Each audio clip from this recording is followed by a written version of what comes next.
you're right. I don't think we should be in the business of doing automatic repetition type stories about history. I don't think that's how history works. Mark Twain's great line about history not repeating but rhyming is a useful one. And I do think there are various points in the 20s that are very pertinent to our current moment. One is the technological side. It really was a moment of a new era, especially in electrical technology, but also in mass production. So this is the era of Ford, quintessentially. This is when Fordism becomes a global phenomenon.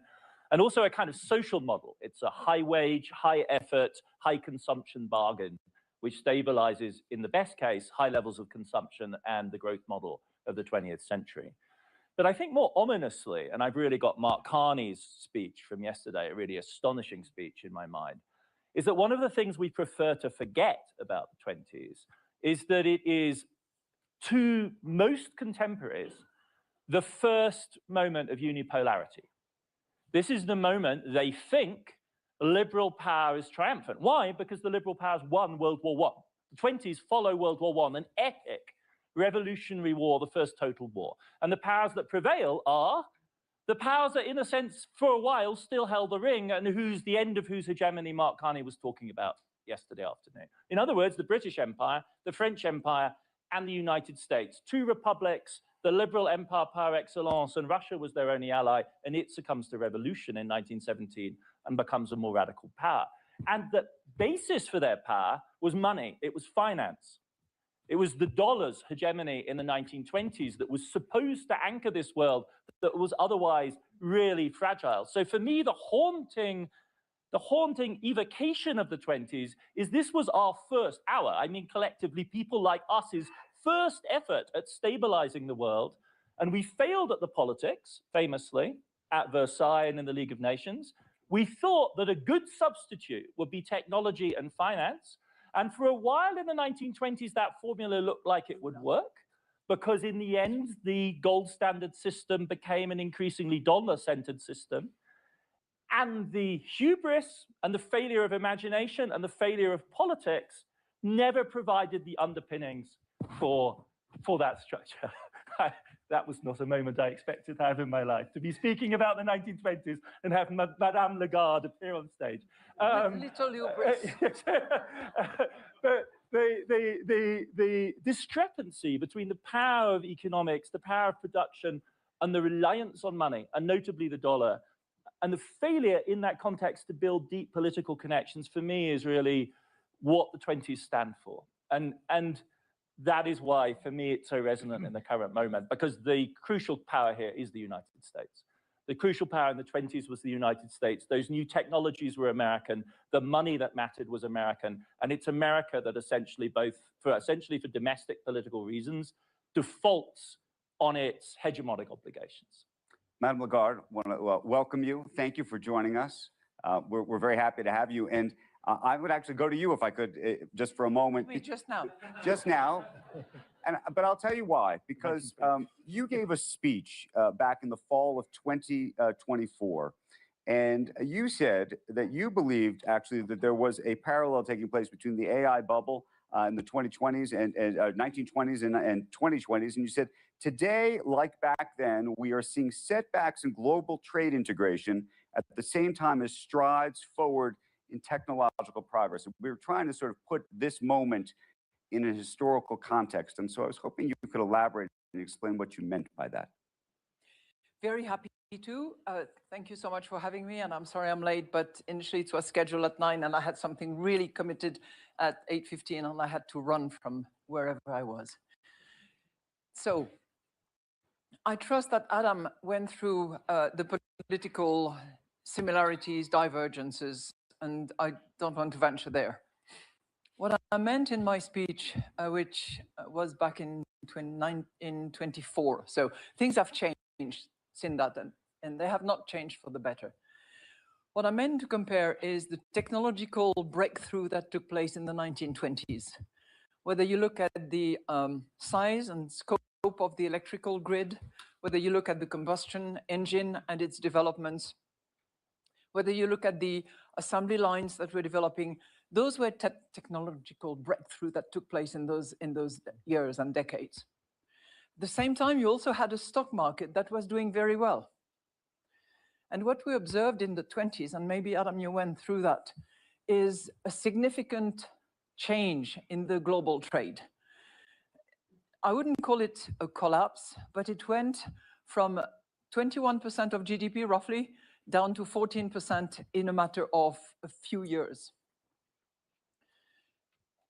So what we're looking at now is galloping digitalization of our economies with a particular focus on artificial intelligence.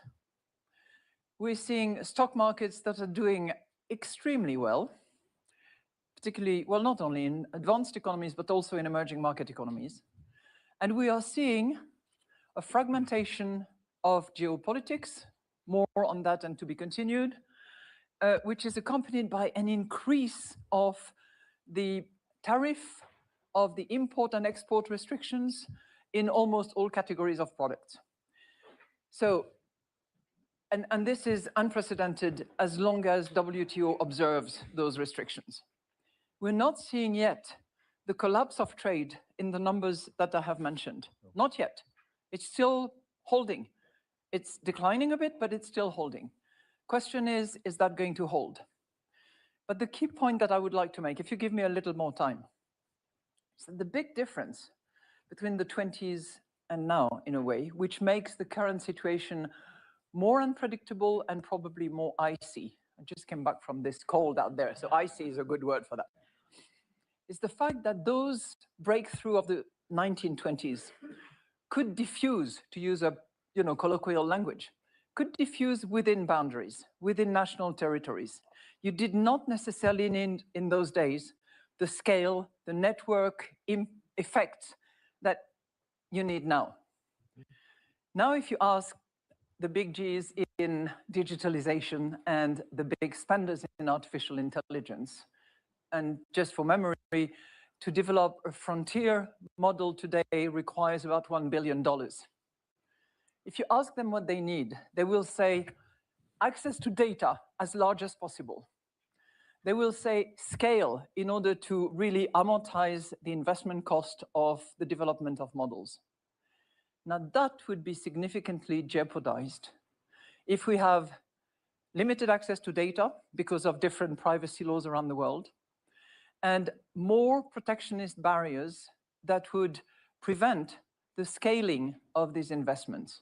Now, I might be having an overly negative and pessimistic view of what we are seeing at the moment, but I think that's a real threat. And the development of AI, the gain of productivity that we hope for, is difficult to reconcile with fragmentation in terms of standards, licensing, access. And I would contend that this can only be remedied by a degree of cooperation that is going to be a factor of willingness of people to accept and tolerate different paradigms, different cultural preferences, and different views of the world. It's difficult. Larry, speak to that, if you could, because I can tell you're thinking about it. Well, I spent a lot of time on it. I think what Christine said is a foundation of a major issue. But I would turn the lens a little bit. I think for the Western economies, if we don't cooperate, if we don't scale, China wins. There's enough population there. Privacy laws are obviously quite different there. And so the data that they can accumulate, which is giving them a dramatic advantage. And I think that's going to be one of the big overwhelming things. When people ask me, are we in an AI bubble? I said, I think there are going to be some big failures, but I don't think we're in a bubble. But that being said, I would much rather say that we need to spend more money to make sure that we're competing properly against China. And so to me, all the issues that Christine has raised, they're there, they're obvious, they're things that we need to be addressing. Right now, we're at this point now where everybody believes there's going to be a massive J curve of demand for that information from AI. The key to that is making sure that the demand only comes if technology is diffused for more applications, more utilizations. If technology is just the domain of the 6 hyperscalers, we will fail. And so to me, it is, and we don't have enough information yet. The key, how fast we diffuse it, how quickly is it adapted and adopted, to me are going to be the 2 key characteristics. The parallels for me for 1929 and evolving into 2029, to me, the big 2 factors that are, to me, the limiting factors are going to be, can we grow our economies fast enough to overcome our deficits? That's going to be one big issue, especially with the rising deficits of the U.S. And the 2, the capabilities of the capital markets to continue to fund these investments, to make the Western economies having the capabilities to have that J curve in the adoption of technology. Let me ask you, and let me go to Ken on this, and it's reflective though of something actually Larry's talked about over the past couple of years. Larry wrote a letter called "The Democratization of Finance." That was a phrase used in the 1920s. There was a real effort to democratize finance, to raise funds from the public. There was a huge amount of debt that helped finance the decade. And I wonder how you think about this moment, and sort of when you think about the systemic risk of this moment, the concentration of AI, the debt that's financing some of it. I know some of the hyperscalers obviously enormously powerful and have extraordinary funds, but there is also a lot of debt behind all of this that's sloshing around. So first of all, it's a pleasure to be on the gloom and doom panel. Yeah, We're not doom. You know that. 1920s were an extraordinary period. As I said at the beginning, it's not preordained. I just love the end note of the 1920s, which was, of course, the Great Depression, Andrew. So let's take a step back and talk about where we are right here, right now. The area of recklessness is the spending of governments around the world, who are all, with little exception, all spending well beyond their means. That's the recklessness of this moment in history. This is not a parallel to the 1920s in terms of the recklessness of the private capital markets. It's a story of the recklessness of government spending. Within the private sector, there's a huge question as to where AI will take us. And I was carefully taking notes and listening to what Larry has to say, or to what Madame Lagarde has to say, because this is one of the big issues of our moment. Will AI create the productivity acceleration that is honestly just hoped for in Washington and in the halls of government around the world as a way to overcome the profligate spending that we're currently engaged in? Like the world needs a savior. And the hope is that AI is the savior that we need for productivity. And the challenge with this is it may or may not be. We just don't know yet. Now, there's a tremendous amount of hype around AI. And in some sense, the large AI companies need to create that hype to raise the tens or actually hundreds of billions of dollars of investment that are going into the field. Like, you wouldn't be able to raise hundreds of billions of dollars. We'll spend, and Larry can probably correct me on this, but roughly $600 billion this year in CapEx for data centers in the United States. I think it to be larger. But does that mean that it's getting hyped up too much, or it's just the hype is required as a sales mechanism? Go ahead. First of all, so much of the data centers are being built for cloud. Right. And the big issue is going to be in terms of monetization of the spend. The data centers are being built for AI, requires more advanced chips. The question is, what is the lifetime of that chip? If we have new technological changes, the lifetime of the chip in 1 year, then that spend is going to be really a bad spend. If the lifetime, as they expect it to be, is 4 or 5 years, and then those chips can be used for cloud, then I think these investments are going to prove to be good investments. So I think it's going to be, if the speed of technology changes and all these investments now, it's going to be challenged. But I agree with Ken. I think we don't know enough, but I'm personally very optimistic on how AI is going to affect the world economy. Madam Lagarde, can I ask you a question to take on the issue that I think Ken raised, just about the amount of debt in the system today? Not talking about corporate debt, but sovereign debt. And the reason I ask is, back in the 1920s, at least in the United States, there was a budget surplus. I believe there was actually a budget surplus in a lot of other countries as well, not everywhere, of course. But today in the US, there's $38 trillion of debt. And the playbook that we all learned, actually, in the aftermath of 1929 is, what do you do when there's a crisis to stem it? You throw money at the problem. Ben Bernanke learned this and effectuated in 2008. We did it again during the pandemic. And the thing that I've always thought about is, the next time there is a panic of some sort, and there will be a pullback of some sort, whether the politicians say, well, we now have the playbook. We know what we're supposed to do.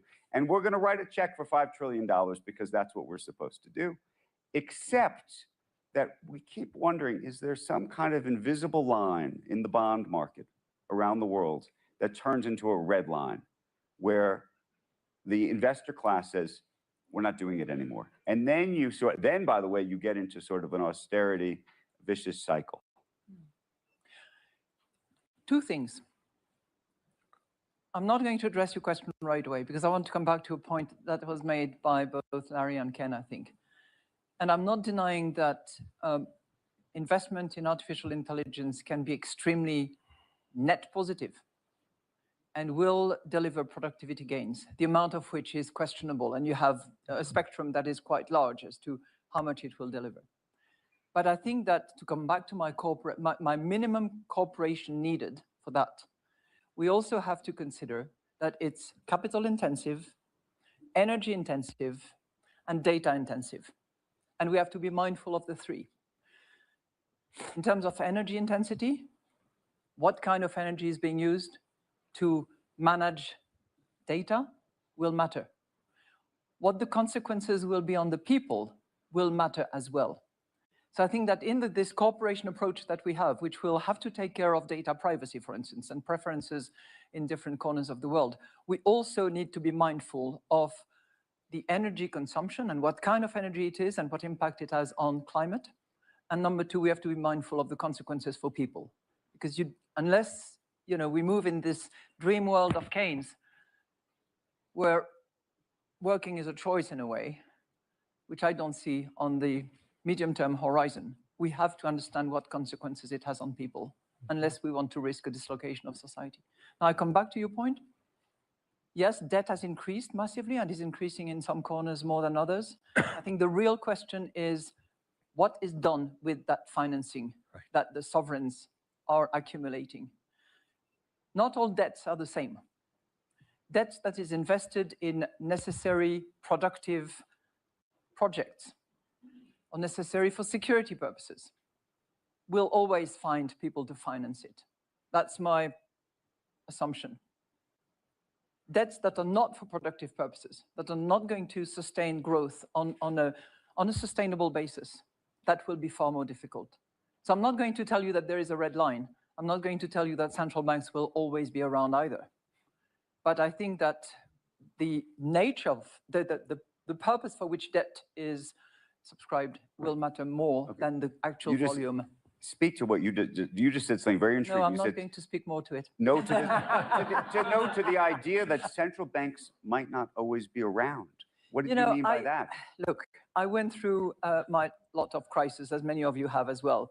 And I remember the days when it was mentioned that central bankers are the only game in town. This is not the right approach to a balanced and durable equilibrium. Measures have to be taken by fiscal authorities. Reforms have to be undertaken. The purpose for which spending is organized has to be thought through, and the consequences on people if we want society to stay together. So just, I'm not trying to put words in your mouth, but are you basically saying that in our legislative branches around the world, we have abdicated responsibility of being fiscally prudent and thoughtful as to how we use society's resources, and have become overly reliant upon central banks to continue to try to keep the economy going in the right direction against this onslaught of reckless spending. I'm not suggesting it's the case now, but we have observed it in the past. I mean, the historic irony is that when people talked about central banks being the only game in town in the 2010s, what they were actually urging is more active fiscal policy. Right? Because the problem was that we had a low-inflation environment, a stagnant growth, including notable figures at BlackRock were arguing for a more assertive fiscal policy because there was a deep imbalance between the two levers of macroeconomic policy, which was also a lesson of the 1920s. And right now, what you're arguing for, I take it, is a more just abstract proposition that it is crucial to have, as Ken's suggesting, responsibility in every arm of government. And that responsibility pertains not just to the macro aggregates, I'm hearing you say, but to the specific type of spending. Your distinction between the productive and the unproductive is not just for economic purposes, but also for the question of political legitimacy and social coherence, the crucial thing. Because the social bargain in Europe and in the United States, but really in Europe, is deeply stressed, I think, by the perception that modern welfare states are unproductive, and a huge number of really vicious distributional struggles, which are reawakening another 1920s ghost, which is the ghost of fascism, right? The sort of political parties which certain visitors to the conference would quite like us to give more platform to, who are direct heirs to that kind of tradition. They are mobilizing in Europe right now around the delegitimization of public spending, which axes on this productive, unproductive, national, international, migrant, ethnic, national. And so that's why these politics are explosive. But Adam, in 2010, the mantra was too big to fail, which Andrew wrote about. But because of that mantra, too big to fail, there was a societal view, do not bail out. So there was not much fiscal stimulus as much as necessary. But I would say the learning lesson from that was 2020, where you could argue we used huge amounts of fiscal stimulus, probably too much, you know, looking backwards. So I actually believe, you know, we're all evolving and in which lever to pull. And so I think Europe, especially after 2008 and 9, probably did not use enough fiscal stimulus. But in the 2020s, because of COVID, we probably used way too much fiscal stimulus. So it also depends on what structures you have, again, because the Europeans they essentially have part-time working systems which keep people in employment. Whereas America, with surging unemployment in 2020 and no national unemployment insurance system that actually works, has to rely on this sugar high, $1 trillion check in the mail, emergency bailout of American society. And it's easy to overdo that. I mean, in my view, it's one of the great macroeconomic success stories of recent times. It has, you're absolutely right. Where the learning here since the 1920s is surely one of the dramatic. We have not had another 1929. That is a crucial point. I have a different question from Madame Lagarde, and it's actually about the connection between the independence of central bankers relative to the political class. And the reason I ask it is not just because of this particular moment. No, just happens to be Wednesday. But this gets to an interesting parallel. It gets an interesting parallel. If you go back and look at what happened actually in the 1920s and 1929 in particular, and I read through some of the diaries of the Federal Reserve board members in the United States during this period. They were so worried about the politics of the moment. They were so cognizant of the politics. It wasn't, by the way, then that the president, in that case, President Hoover, was telling them what to do exactly. It was that they were worried that the central bank unto itself which was considered an experiment still. it was still new. Would be disbanded. You talked about whether central bankers will be here. They weren't sure. They weren't sure whether they were going to tip the balance, and the Congress was going to say enough with you. And so I wonder, and there are lots of times also during some of these crises where the central bankers have to work hand in hand with the Treasury departments and presidents. So here we are in this moment. You publicly came out recently, and signed a letter around what's happening in the United States and our Federal Reserve, but how you think about that. First of all, I would distinguish between tribute to your work, because you really went into great details about how they thought in those days and what their fear was. But I would distinguish today between working hand in hand, which in a way we did during COVID, let's face it, and fiscal dependence. So while working hand in hand in particular circumstances, as exceptional as they were, I think was completely legitimate. Whether there was more, too much, I think it's a good debate to have, and what form it took is also an interesting one, because between the shock absorber on one side of the Atlantic and the fiscal spending straight to the consumer, I think the jury is out as to what was the most efficient. But fiscal dependency is another matter, which I would strongly argue against. For me, the great champion and hero of breaking the back of this dependency of central bankers was Volcker, who took the risk, major one, to really affect the economy, jeopardize the economy, to make sure that price stability would be delivered. And I think the standing he had with President Nixon at the time, in order to demonstrate the independence of the central bank to restore price stability, is something that we should, keep in the back of our mind. I'm not going to comment on what's happening just right now, including today, actually. Suffice to say that with a couple of other colleagues, we did take the initiative to argue in favor of central bank independence in the context of what happened about a week ago. One of the really fascinating things is that the very idea of central bank independence is a product of the 1920s. And it's a product of the 1920s because most central banks, unlike the Fed, are old institutions, like the Bank of England, the Banque de France. And what they have to tackle in the early 20th century is the emergence of modern democracy. Modern democracy being multi-party, populist, social democrats, right-wingers. And it's in that context, the Fed, in a sense, born into the crisis. One of the reasons America doesn't have a central bank earlier is it is a democracy. And capitalist democracies are contentious, and money is contentious in capitalist democracies, and central banks are incredibly contentious, and America doesn't get there until the compromise of 1913 under Wilson.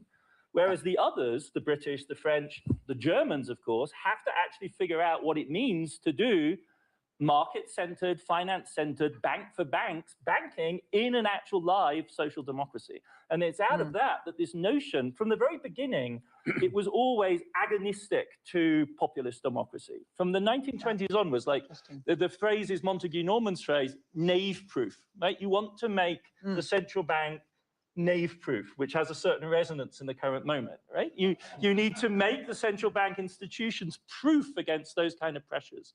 And it's been, I think, one of the productive sites for thinking about the relationship between expertise, politics, and the pressures of the markets ever since. Volcker, one might have different views about, but he certainly, I would entirely agree with you, set the paradigm of the modern independent central banker, whether one likes the paradigm or not, but it's clearly the definitional moment under Carter into Reagan, withstanding the pressures of the Reagan presidency, amongst other things. But just to put things in context, the modern central bank represents the reality that we are not on the gold standard that we were on Fiat money. True.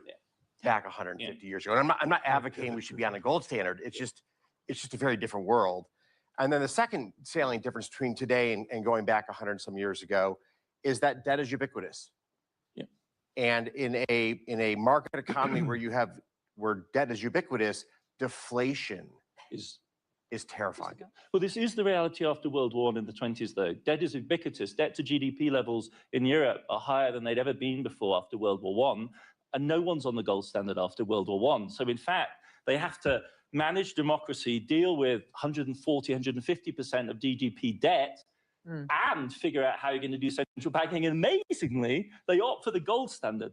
So it isn't then Britain, France, Germany, none of them are on the gold standard. Italy, in 1919, when the 20s begin, they all have to get back there by convergence with the US. This becomes the great clash between Keynes and Winston Churchill in the 1920s is, what price are we going to pay? This is the cross of gold moment. In America, it's William Jennings Bryan. In Europe, it's in the 1920s. What price are we going to pay for restabilizing? This is what made it feel like the bad Eurozone of the 2010s. Right. But it's also a big difference between then and now. Absolutely. Because The those fiat monetary money- policies were totally rigid as a Yes. result, whereas we have much more flexibility and many more tools to be used. And thank God for that. And a tremendous number of success stories. Yes. Yeah. I mean, if you look at Europe when it comes to price stability, I don't want to jinx you, but it looks really good right now. Thank you. Larry, That's some good news. Larry, I think you wanted to take the conversation to a different place. Yeah, I want to bring it back to today and the things that we need to be mindful of. And I think that's the foundation of how we thought about 2026 World Economic Forum in Davos. And that is how technology is going to be reshaping so many parts of society, whether we get the data right or not. And what I see from the lens of BlackRock, we're seeing more and more industries just have K economies. You have a huge hyper winner and many losers. And the winners in almost every industry are the scale operators who have the opportunity, the internal cash flow, the earnings power to quickly use AI more readily. In the name of like Walmart, they have such fantastic knowledge of inventory control that is beyond almost any other retailer. They understand consumer preferences immediately when a consumer buys something, when thing is taken off the shelf. They can navigate one store versus another store. And you're seeing that in their results. You're seeing them having, almost quarter after quarter, achieving higher returns in a period of time when a lot of retailers are really struggling. We had a bankruptcy of Saks and all that.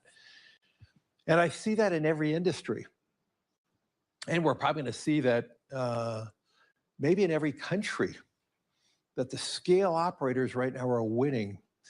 And that does not translate into a broadening of the world's economic economy. And in many ways, it may be narrowing. And to me, it's getting back to what Christine was talking about. How quickly can we see the adaptation and the democratization of AI and technology? To me, is going to be the real pivotal point. Can AI be inexpensive enough and ubiquitous enough that it can be spread across small businesses, medium-sized business, and they can grow and have the same advantages of the scale operator? But in this period of time, though, the scale operator is winning. I mean, I see that in the asset management industry. The scale operator is having better connection because of the utilization of more technology. And I think that's just at the beginning stages. And it's going to represent some huge social issues.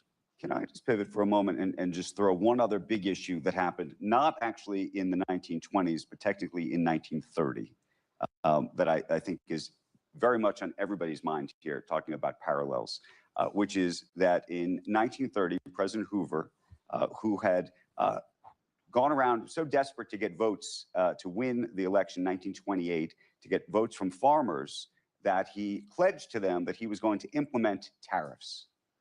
And 1930 comes around. We already had the crash of 1929.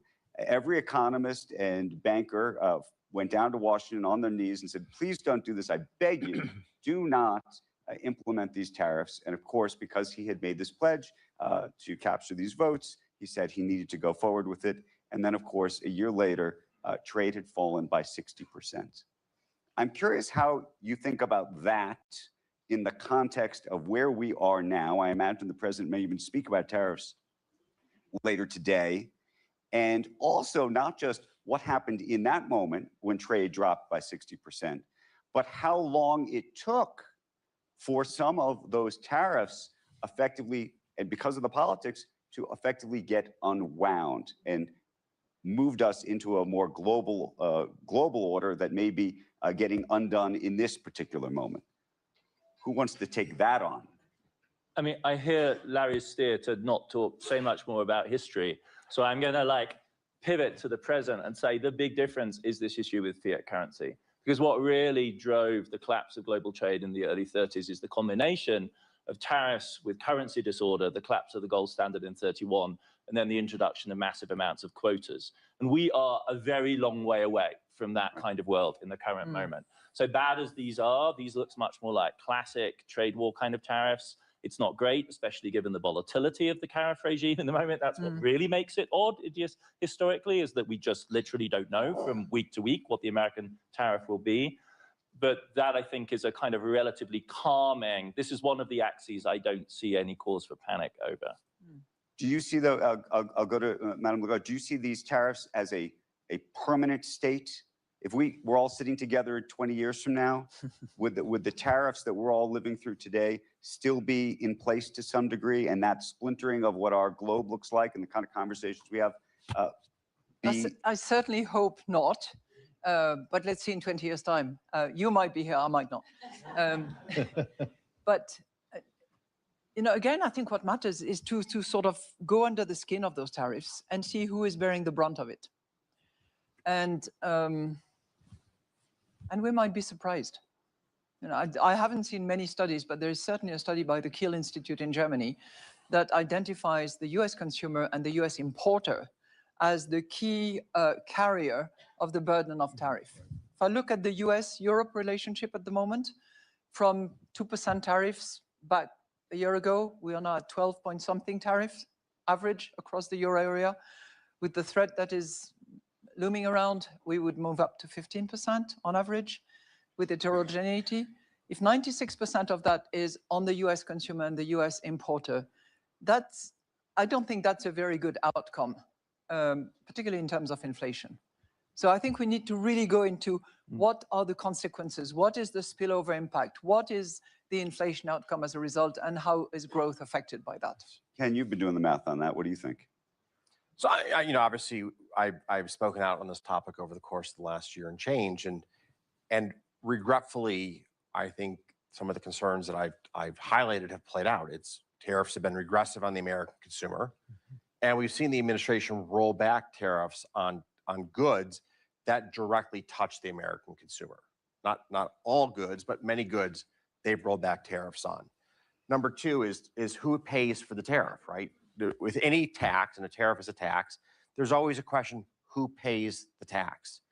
And in this case, it does appear there's been 2 or 3 studies that have been done that the incidence of this tax is falling on the American consumer and the American corporation and not on foreign companies.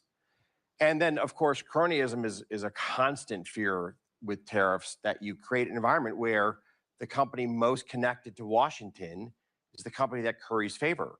And that puts small and medium enterprises at a real disadvantage. And I'm going to touch on a point here to go back to your commentary about the rise of these very large, successful businesses. Most of them started as small enterprises in our lifetime. Right. The person to my right runs the world's largest asset manager. He started the world's largest asset manager and created that business in a fraction of a lifetime. It's a tremendous success story. It's the story of the vitality of the US economy, that small and medium enterprises in just a few decades can rise to become global leaders.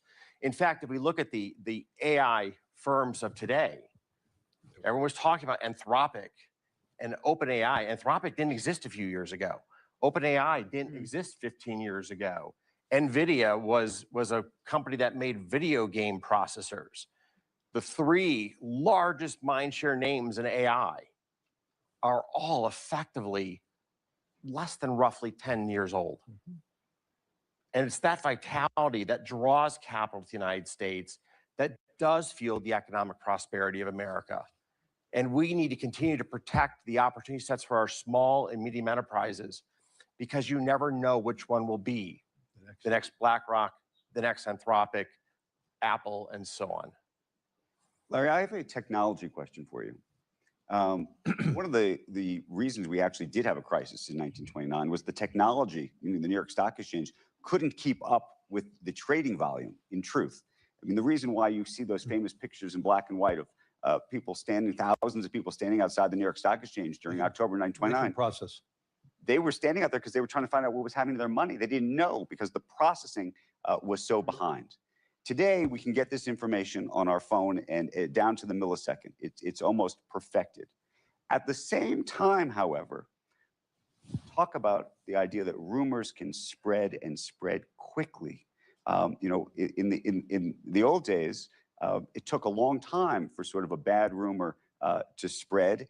And then it took a long time as well, by the way, from the efficiency of it, to correct that rumor. But today, and we saw this with Silicon Valley Bank in the United States, for example, the second that somebody says and goes public and says, I'm taking my account from this bank, everybody can go rush for the exits because they can see all of this in a completely different way. And so while the technology is remarkable in one way, I wonder what you think the risks are the other way. So I would argue that through transparency, there is actually less risk. I think Silicon Valley was a poorly regulated bank. I mean, actually, BlackRock was asked to do a study on their asset and liability mix. And we determined 2 years before it failed that it was the most mismatched bank in the United States at that time. So I would argue that was a failure of regulation, not a transmission of information. I truly believe, as you talk about other things, I mean, the transmission of information is processed. Yes, we have daily volatility that can be quite extreme at any one given time. But one of the things that we all forget, in 2025, if you pick the first date of each quarter, the 10-year Treasury moved 3 basis points. That's all it did. Each point, January 1st, you know, April 1st and on, the 10-year Treasury moved 3 basis points across, yes, but in between those quarters, there was huge volatility, you know, and so, but that's the efficiency of the market. That is the beauty of what Citadel has created, that the fast movement of money equalizes and we determine in a very rapid period of time what is fair value. And I think that is a magnificence of the capital markets. You know, that transparency is the I would say the engine of market movement. And Ken should be answering this question because he's one of the geniuses around this, the architecture of this. But I would say, getting back to technology for a second, I think the movement towards tokenization, decimalization is necessary. It's ironic that we see 2 emerging countries leading the world in decimalization, in the tokenization and digitization of their currency. That's Brazil and India. I think we need to move very rapidly to doing that. We would be reducing fees. We would do more democratization by reducing more fees if we had all investments on a tokenized platform, that you could move from a tokenized money market fund to equities and bonds and back and forth. We have one common blockchain. We will, you know, we could reduce corruption. So I would argue that yes, we have more dependencies on maybe one blockchain, which we could all talk about. But that being said, the activities are probably processed and more secure than ever before. We're going to go over time. Ken, real quick, when you think about the technology piece of this right now, I assume you think it's a lot better for society than worse. But I do wonder whether you think the technology piece of this represents a risk that we should even think about. The technology of our financial markets, or technology writ large? Technologically writ large. I mean, the financial markets, I think, are a lot safer because of Look, there's a simple, you know, everyone talks about how difficult this moment in history is. Okay.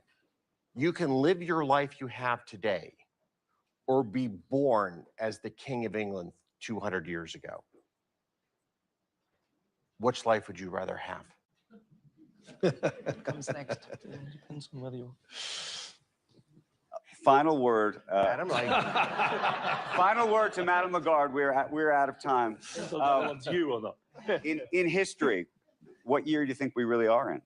What is the closest analog? You know, I'm reminded of a quote by Hamilton to King George. What comes next? I think that's what we all wonder. What comes next? But I think we bear all responsibility for what comes next. And my minimal cooperation is the plea that I would put on the table right away. Madam Lagarde, Adam, Ken, Larry, thank you for the conversation. Appreciate it very, very much.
Mr. President, dear friends, it's really a great honor to welcome you back to our annual meeting, Mr. President, at a defining moment for the global community.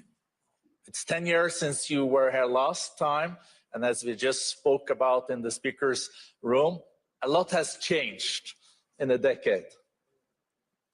Mr. President, under your leadership, Egypt has remained an anchor of peace and security in a deeply turbulent region. Egypt has played a critical role in supporting efforts towards the ceasefire in Gaza, including through the Sharm el-Sheikh peace declaration, and has consistently advocated dialogue and political solutions for the whole Africa. At the same time, Egypt is consolidating its position as a globally relevant economic and investment hub. With a population exceeding 110 million and a strategic location linking Europe, Asia, and Africa, Egypt occupies really a unique place in the global economy. It also, of course, because of its heritage, represents a unique place in the world. Your ambitious reform agenda, Mr. President, centered on private sector-led growth and the objective of achieving its highest contribution to the GDP by 2030, sends a strong signal to investors and partners alike. This agenda, underpinned by a positive growth outlook that outperforms many regional peers, is also a testimony to the reforms undertaken. In support of this, we are particularly at the World Economic Forum pleased to also then announce, in collaboration with His Excellency, that we will convene under your patronage a business-focused country strategy meeting in Egypt in the autumn of 2026. So we do expect to see all of you in Cairo in the fall. Mr. President, your participation today reflects Egypt's dual role as a guarantor of regional stability and rising economic force. We're very much looking forward to your speech and for a dialogue. Mr. President, welcome.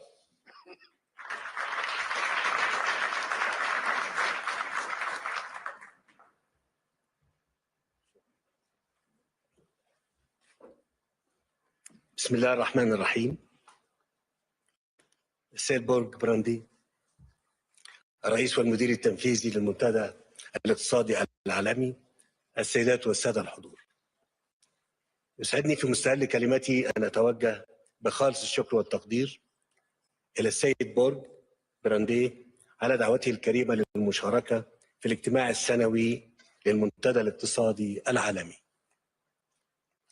ذلك المحفل البارز الذي يتيح لنا فرصة ثمينة لمناقشة القضايا الدولية والتحديات الراهنة في سبيل تحقيق هدفنا المشترك المتمثل في بناء مستقبل أكثر ازدهارا وعدالة للجميع. إن عالمنا اليوم يواجه تحديات جسيمة أمام مسيرات التنمية، ويشهد تحولات عميقة في أنماط التعاون الدولي إلى جانب تصاعد دور الأدوات المبتكرة القائمة على التقدم التكنولوجي والتحول الرقمي وتطبيقات الذكاء الاصطناعي. هو ما يفرض علينا جميعا جميعا ضرورة تضافر الجهود وتعزيز التعاون والعمل المشترك، بما يمكننا من مواكبة هذه التحولات واستثمار فرصها على نحو يحقق الخير والمنفعة لشعوبنا كافة. وإيمانا منا بأهمية التعاون، تواصل مصر العمل على بناء شراكات إقليمية ودولية راسخة تستهدف تحقيق المنفعة المشتركة وتعزيز التنمية المستدامة، كما تمضي في تهيئة مناخ أعمال جاذب للقطاع الخاص باعتباره شريكا أساسيا في مسيرة التنمية والتقدم والازدهار. غير أن هذه الجهود تواجه تحديات غير مسبوقة على المستويين الإقليمي والدولي في ظل تصاعد الصراعات الجيوسياسية وتجاوز بعض الأطراف لأسس الشرعية الدولية، الأمر الذي يقوض المساعي الرامية إلى تحقيق النمو الاقتصادي ويضعف الجهود المبذولة لحفظ السلم والأمن الدوليين ويحد من فرص العمل المشترك بين الدول. ولذلك تؤكد مصر أن السبيل الوحيد لتحقيق السلام والاستقرار والتنمية بصفة مستدامة يتطلب ما يلي: أولاً، التمسك بالحوار والتعاون الدولي وإعلاء مبادئ الاحترام المتبادل والتعايش السلمي واحترام القانون الدولي وميثاق الأمم المتحدة. ثانياً، الالتزام بتسوية النزاعات بالطرق السلمية وتجنب التصعيد وتهيئة المناخ للتوصل لحلول مستدامة لمختلف الأزمات. ثالثاً، السعي لتعزيز التكامل والاندماج بين الدول ومنح أولوية للقضاء على الفقر والجوع وتحقيق الرخاء المشترك لكافة شعوب العالم. رابعاً، تعزيز دور مؤسسات الأعمال الوطنية والإقليمية والدولية وتمكين القطاع الخاص من القيام بدور محوري في جهود تحقيق التنمية الشاملة.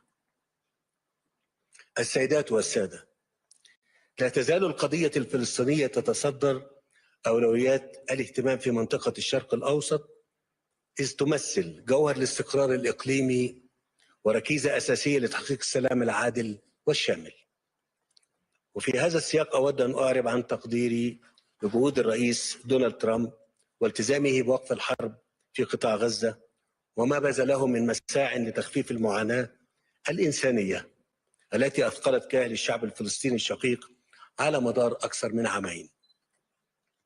وقد جاء انعقاد قمة شرم الشيخ للسلام في 13 أكتوبر 2025 تتويجا لجهود مصر بالتنسيق مع شركائها من أجل وقف إطلاق النار وترسيخ دعائم السلام وفتح آفاق جديدة تحمل الأمل في تحقيق الاستقرار الإقليمي وإطلاق مسار سياسي جاد لتسوية القضية الفلسطينية على نحو عادل وشامل يضمن الحقوق المشروعة للشعب الفلسطيني ويعزز فرص الأمن والتنمية في المنطقة بأسرها. ومن هذا المنطلق أؤكد على ضرورة البناء على مكتسبات قمة شرم الشيخ وتثبيت وقف إطلاق النار وضمان تدفق المساعدات الإنسانية إلى قطاع غزة دون قيود، مع الإسراع في إطلاق عملية التعافي المبكر وإعادة الإعمار في مختلف مناطق القطاع. كما أرحب بإعلان الولايات المتحدة بدء المرحلة الثانية من اتفاق وقف الحرب باعتباره خطوة محورية على طريق تنفيذ خطة السلام وخفض التصعيد في المنطقة، بما يعزز فرص الاستقرار ويفتح آفاق جديدة للتعاون الدولي. وأود أن أجدد التأكيد على أن مصر انطلاقا من دورها التاريخي الراسخ في دعم القضية الفلسطينية لن تدخر جهدا في مواصلة الانخراط مع جميع الأطراف المعنية سعيا إلى إيجاد حل عادل وشامل ودائم لهذه القضية يقوم على أساس حل الدولتين وقرارات الشرعية الدولية ويكفل إقامة الدولة الفلسطينية المستقلة على خطوط 4 يونيو 1967 وعاصمتها القدس الشرقية. السادة الحضور، على الرغم من تعدد الأزمات الإقليمية والدولية استطاعت مصر أن تواصل تنفيذ برنامجها الطموح للإصلاح الاقتصادي من خلال حزمة متكاملة من الإجراءات التي استهدفت ضبط السياسات المالية والنقدية للدولة واستعادة ثقة المستثمرين في السوق المصري وتطوير البيئة التشريعية المنظمة للاستثمار، فضلا عن تقديم حوافز جاذبة للمستثمرين.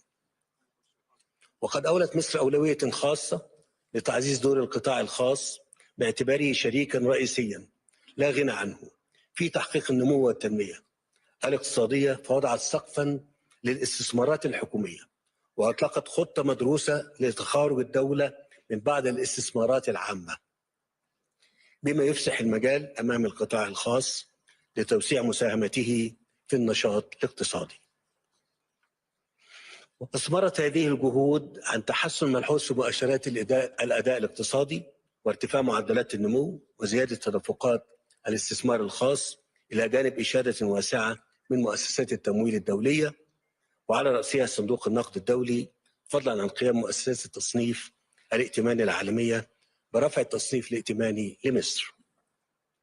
وأؤكد أن مصر ستواصل مسيرة الإصلاح الاقتصادي وتحقيق التقدم في مسارها التنموي، مع المضي قدما في تطبيق وثيقة سياسة ملكية الدولة التي تحدد الإطار العام لعمل الشركات الحكومية والمملوكة للدولة وتنفيذ برنامج الطروحات الحكومية وتخارج الدولة، بما يعزز مشاركة القطاع الخاص ويضاعف إسهامه لدفع عجلة النمو الاقتصادي.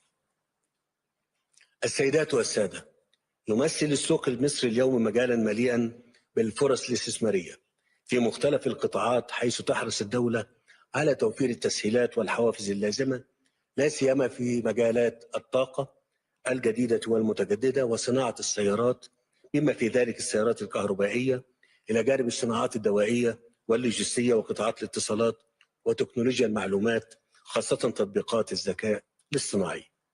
وأدعوكم إلى اغتنام هذه الفرص والاستفادة من البنية التحتية المتطورة التي أنجزتها مصر خلال الأعوام الماضية في مجالات الطرق والاتصالات والنقل واللوجستيات والمناطق الحرة، وعلى وجه الخصوص المنطقة الاقتصادية لقناة السويس التي تمثل منصة استراتيجية للتجارة والاستثمار. كما أؤكد أن المستثمر الذي يختار العمل في مصر لا يقتصر مكسبه على السوق المحلي الواعد، بل ينفتح أمامه أيضا أفق أوسع عبر شبكة اتفاقيات التجارة الحرة التي أبرمتها مصر سواء في الإطار الإفريقي أو العربي، بما يتيح له النفاذ إلى أسواق ضخمة قائمة بالفعل ويضاعف من فرص النمو والتوسع الإقليمي والدولي. السادة الحضور، في الختام أود أن أجدد التأكيد على أن مصر ستواصل دورها الفاعل في ترسيخ دعائم الأمن والاستقرار على المستويين الإقليمي والدولي، والمضي قدما في تحقيق التنمية والنمو الاقتصادي، كما تتطلع مصر إلى تعزيز التعاون مع كافة الشركاء من أجل بلوغ هذه الأهداف المنشودة. ويسعدني أن أرحب بإعلانكم تنظيم جلسة مخصصة للأعمال في مصر خلال العام الجاري تحت رعايتي، وأتطلع إلى مواصلة التنسيق معكم خلال الفترة المقبلة لإنجاح هذا الحدث المهم. وأغتنم هذه المناسبة لأتمنى لكم التوفيق والنجاح في مختلف فعاليات المنتدى، وشكرا جزيلا.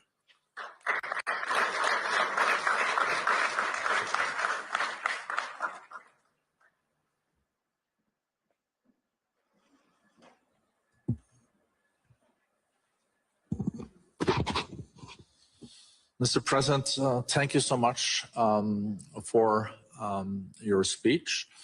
And my interpretation is that geopolitics are challenging, but economy is going a lot better than the geopolitics. But if you look at the region of Middle East and North Africa, the MENA region, how do you interpret from the Egyptian side what is now unfolding? And how do you think we can move more decisive towards peace and reconciliation moving forward? أنا بشكرك جدا على هذا السؤال، وأيضا اسمح لي أقول لك إن الإجراءات اللي إحنا عملناها في مصر، سواء كان على مستوى الجيوسياسي زي ما ذكرنا في كلمتي اللي أنا تحدثت منها، على إن مصر حاولت خلال مش بس السنوات الأخيرة من الأزمة الخاصة بقطاع غزة، ولكن خلال ال10 سنوات اللي كنا احنا مسؤولين فيها عن اللي انا كنت مسؤول فيها عن المسؤوليه للدوله المصريه. احنا كنا حريصين على ان مصر تكون عنصر استقرار في المنطقه اللي بتعاني من بعض يعني الاضطرابات واللي بدات في 2011.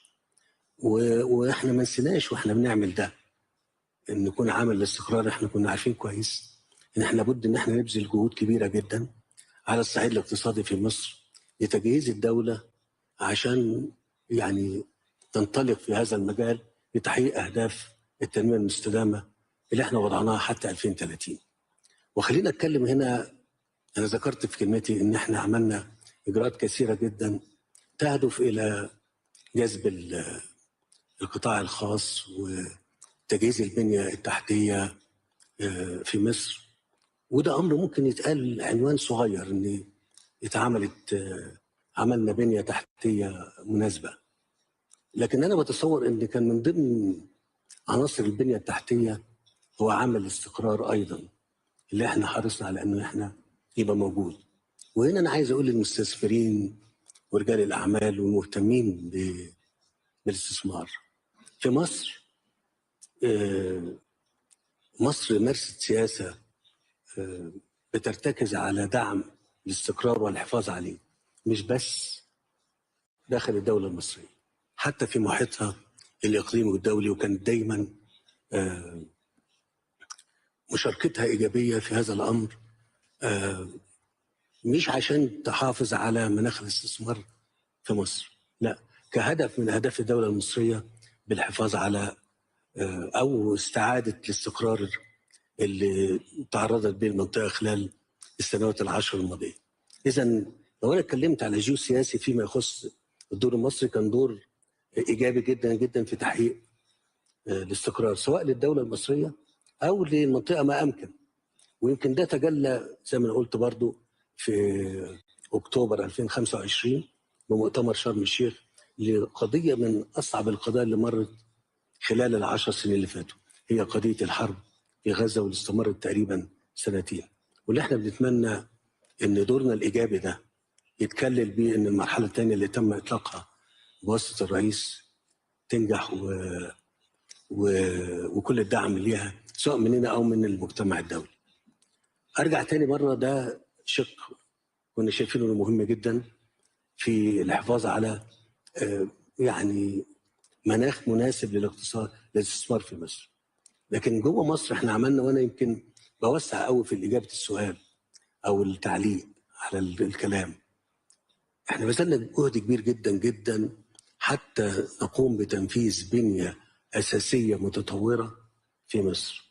ما سيبناش مجال من مجالات البنيه الاساسيه او التحتيه الا ما اشتغلنا عليها. احنا عندنا شواطئ تمتد على البحر الاحمر والبحر المتوسط، تم انشاء شبكه موانئ متطوره جدا، وتم ربط هذه الشبكه الموانئ سواء على البحر المتوسط او البحر الاحمر بشبكه طرق متقدمه جدا وشبكه نقل بالسكه الحديد متقدمه جدا. نفس الكلام بالنسبه للمطارات، نفس الكلام بالنسبه لمجالات الطاقه. اللي انا عايز اقوله حتى مجالات التعليم اعتبرناها جزء من اجزاء تطوير التعليم وتحديثه. وده احنا ضاعفنا عدد الجامعات في مصر من اجل تجهيز عماله لسوق عمل متقدم ومتطور. ثم اجراءات اخرى احنا عملناها في مجال البنيه التشريعيه واجراءات الاصلاح الاقتصادي اللي شهد عليها صندوق النقد الدولي، واللي احنا يمكن اخر مراجعه اللي تمت من الشهر اللي فات، وتاكيد ان مصر يعني بتمشي في الطريق الصحيح. ويمكن معدل النمو اللي انا بذكره دلوقتي كجزء من تقديم مصر لضيوفنا اللي موجودين، ان معدل النمو في الربع الاولاني وصل ل5.3، ويمكن تكون الحكومه في مصر سعيده بالمعدل ده، لكن احنا بنتمنى ان احنا نحقق معدلات اكتر من كده. اتكلمت كتير في الموضوع، لكن عايز اقول انا بحاول احول اجابتي لصالح اللي احنا عملناه واللي كتير من الحاضرين يمكن يكونوا ما يعرفوش. البيئة في مصر جاذبة جدا، باتفاقيات تجارة حرة مع المنطقة الأفريقية، مع المنطقة العربية. عندنا مناطق اقتصادية ذات طبيعة خاصة. ما ننساش التطور أو التطوير اللي احنا عملناه في قناة السويس حتى ييسر لحركة التجارة من الشمال للجنوب. كل الكلام ده، وزي ما قلت المناطق الاقتصادية الخاصة اللي موجودة، اللي عايز يعمل مشروع في اللوجستيات، في طاقة الهيدروجين، في الاتصالات، في مراكز البيانات، في الأدوية، حتى في مجالات زي التعليم والصحة، احنا مستعدين نقدم له الحوافز اللازمة لإنجاح استثماراته في مصر. شكرا جزيلا.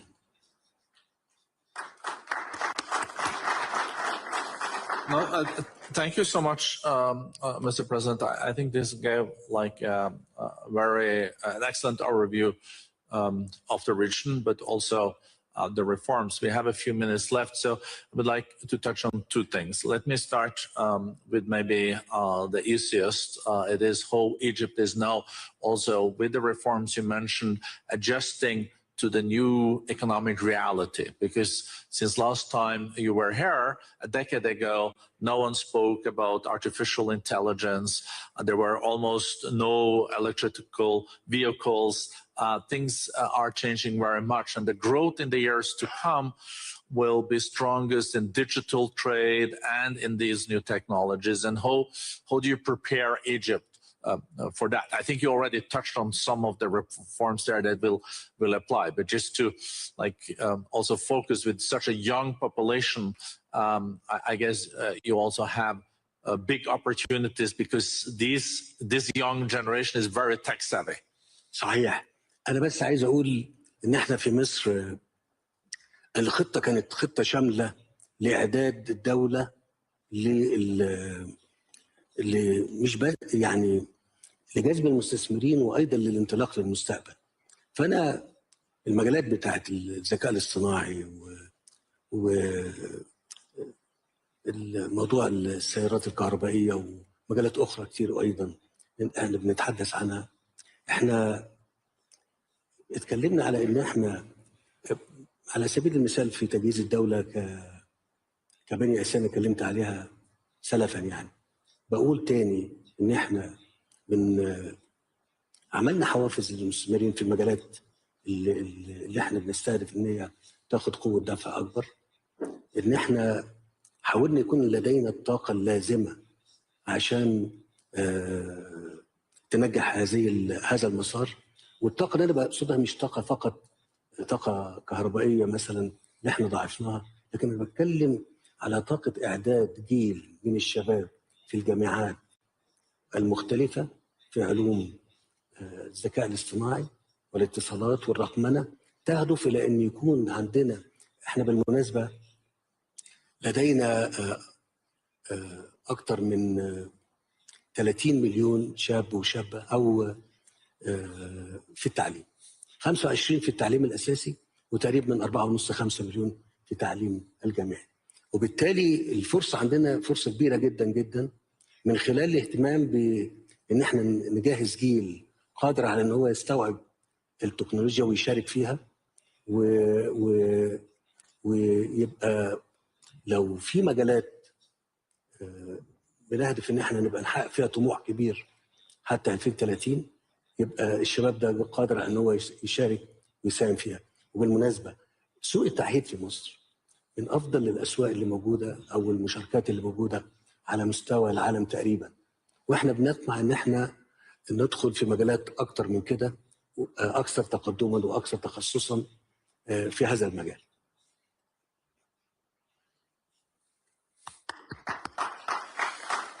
So maybe then the last question, I see we have a few minutes left, is about the region, the Middle East region. And as you underlined, I think we all know that Egypt is an anchor. It is between Europe, Africa, and Asia. If you look at the regional developments the last year, I guess there has been developments in Lebanon and Syria that have been moving in a new direction. You have the situation in Sudan and Yemen that I guess will be on the problematic side. So, and Libya, I don't know, I don't want to characterize, I leave that to you, Mr. President, to find the right words. But if you look at the region overall, do you think this is going to be a calmer year, or are we still going to have the challenges? And tomorrow, as you know, President Trump is also launching the board of peace here. So even in Davos, there will be some developments.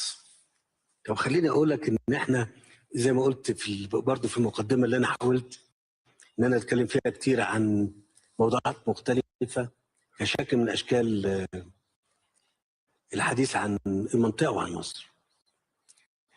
خلال 10 سنين، ويمكن دي السياسه المصريه امتداد لسياسه مصريه سابقه، كانت دايما مصر بتؤمن بعدم التدخل في شؤون الدول، وان هي بتدعم دايما ان الدول اي دول بما فيها دول المنطقه طبعا ان هي تبقى بتعتمد على المؤسسات والاجهزه الوطنيه فقط في اداره الدوله. لان احنا كان لينا راي وتصور ان دايما لما بيكون في مثلا ميليشيات او جماعات مسلحه موجوده في دول بتؤثر بشكل سلبي، ودي النتيجه اللي احنا بنشوفها وشايفينها دلوقتي في دول من غير ما اسمي اسماء عشان ما نعملش Please feel free. يعني ما هو فيل فري معاك، لكن انا عايز ابقى فيل فري معاهم هم. لكن خلينا اقول يعني انا برى ان الامور في لبنان بتصير مش بس في طريق جديد، انا بتكلم ان هي في طريق سليم، هو طريق جديد وسليم. واتمنى من في لبنان انها خلال الفتره دي تجد السبيل لتحقيق الاستقرار الكامل والنمو بالدوله اللبنانيه اللي احنا اتعودنا عليها خلال سنين. في بدايه شبابي كانت لبنان هي محط انظار الشرق كله، فارجو ان هي تعود مره ثانيه.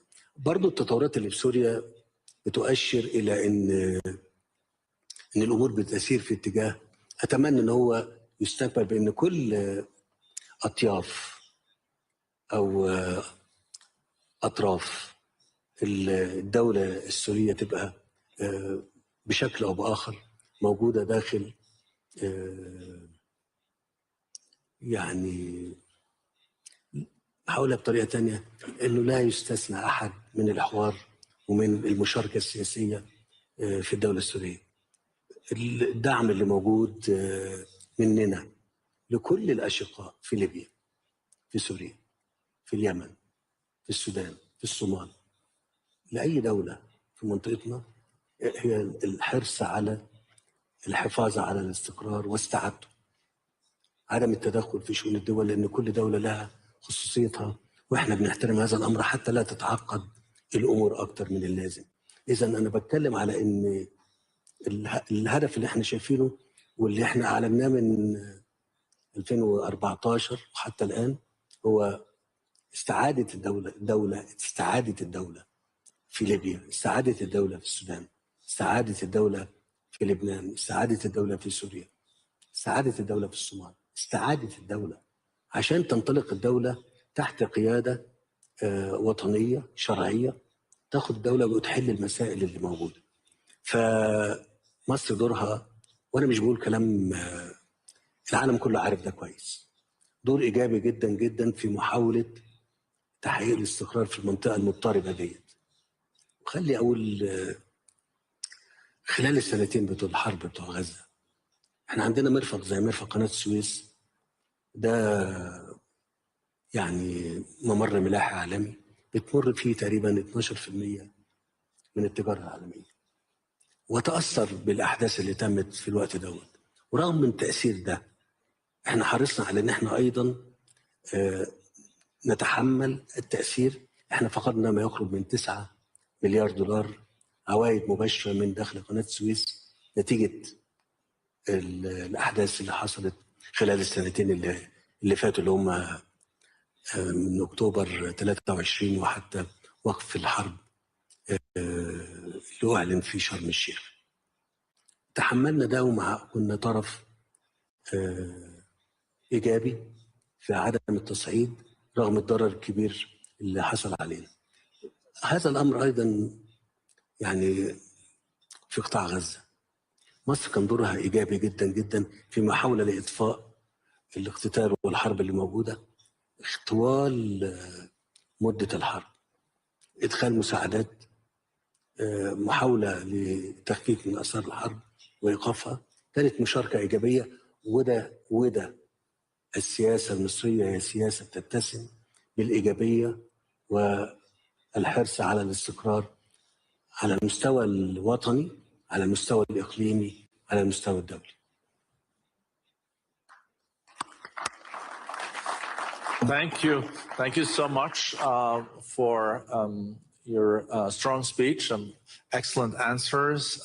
I hope there will be not 10 years before we can wish you back to Davos. Mr. President, things have changed, but as the President said when we spoke, not the weather. Yes. So thank you again, and big applause to President Sisi.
Can Europe defend itself?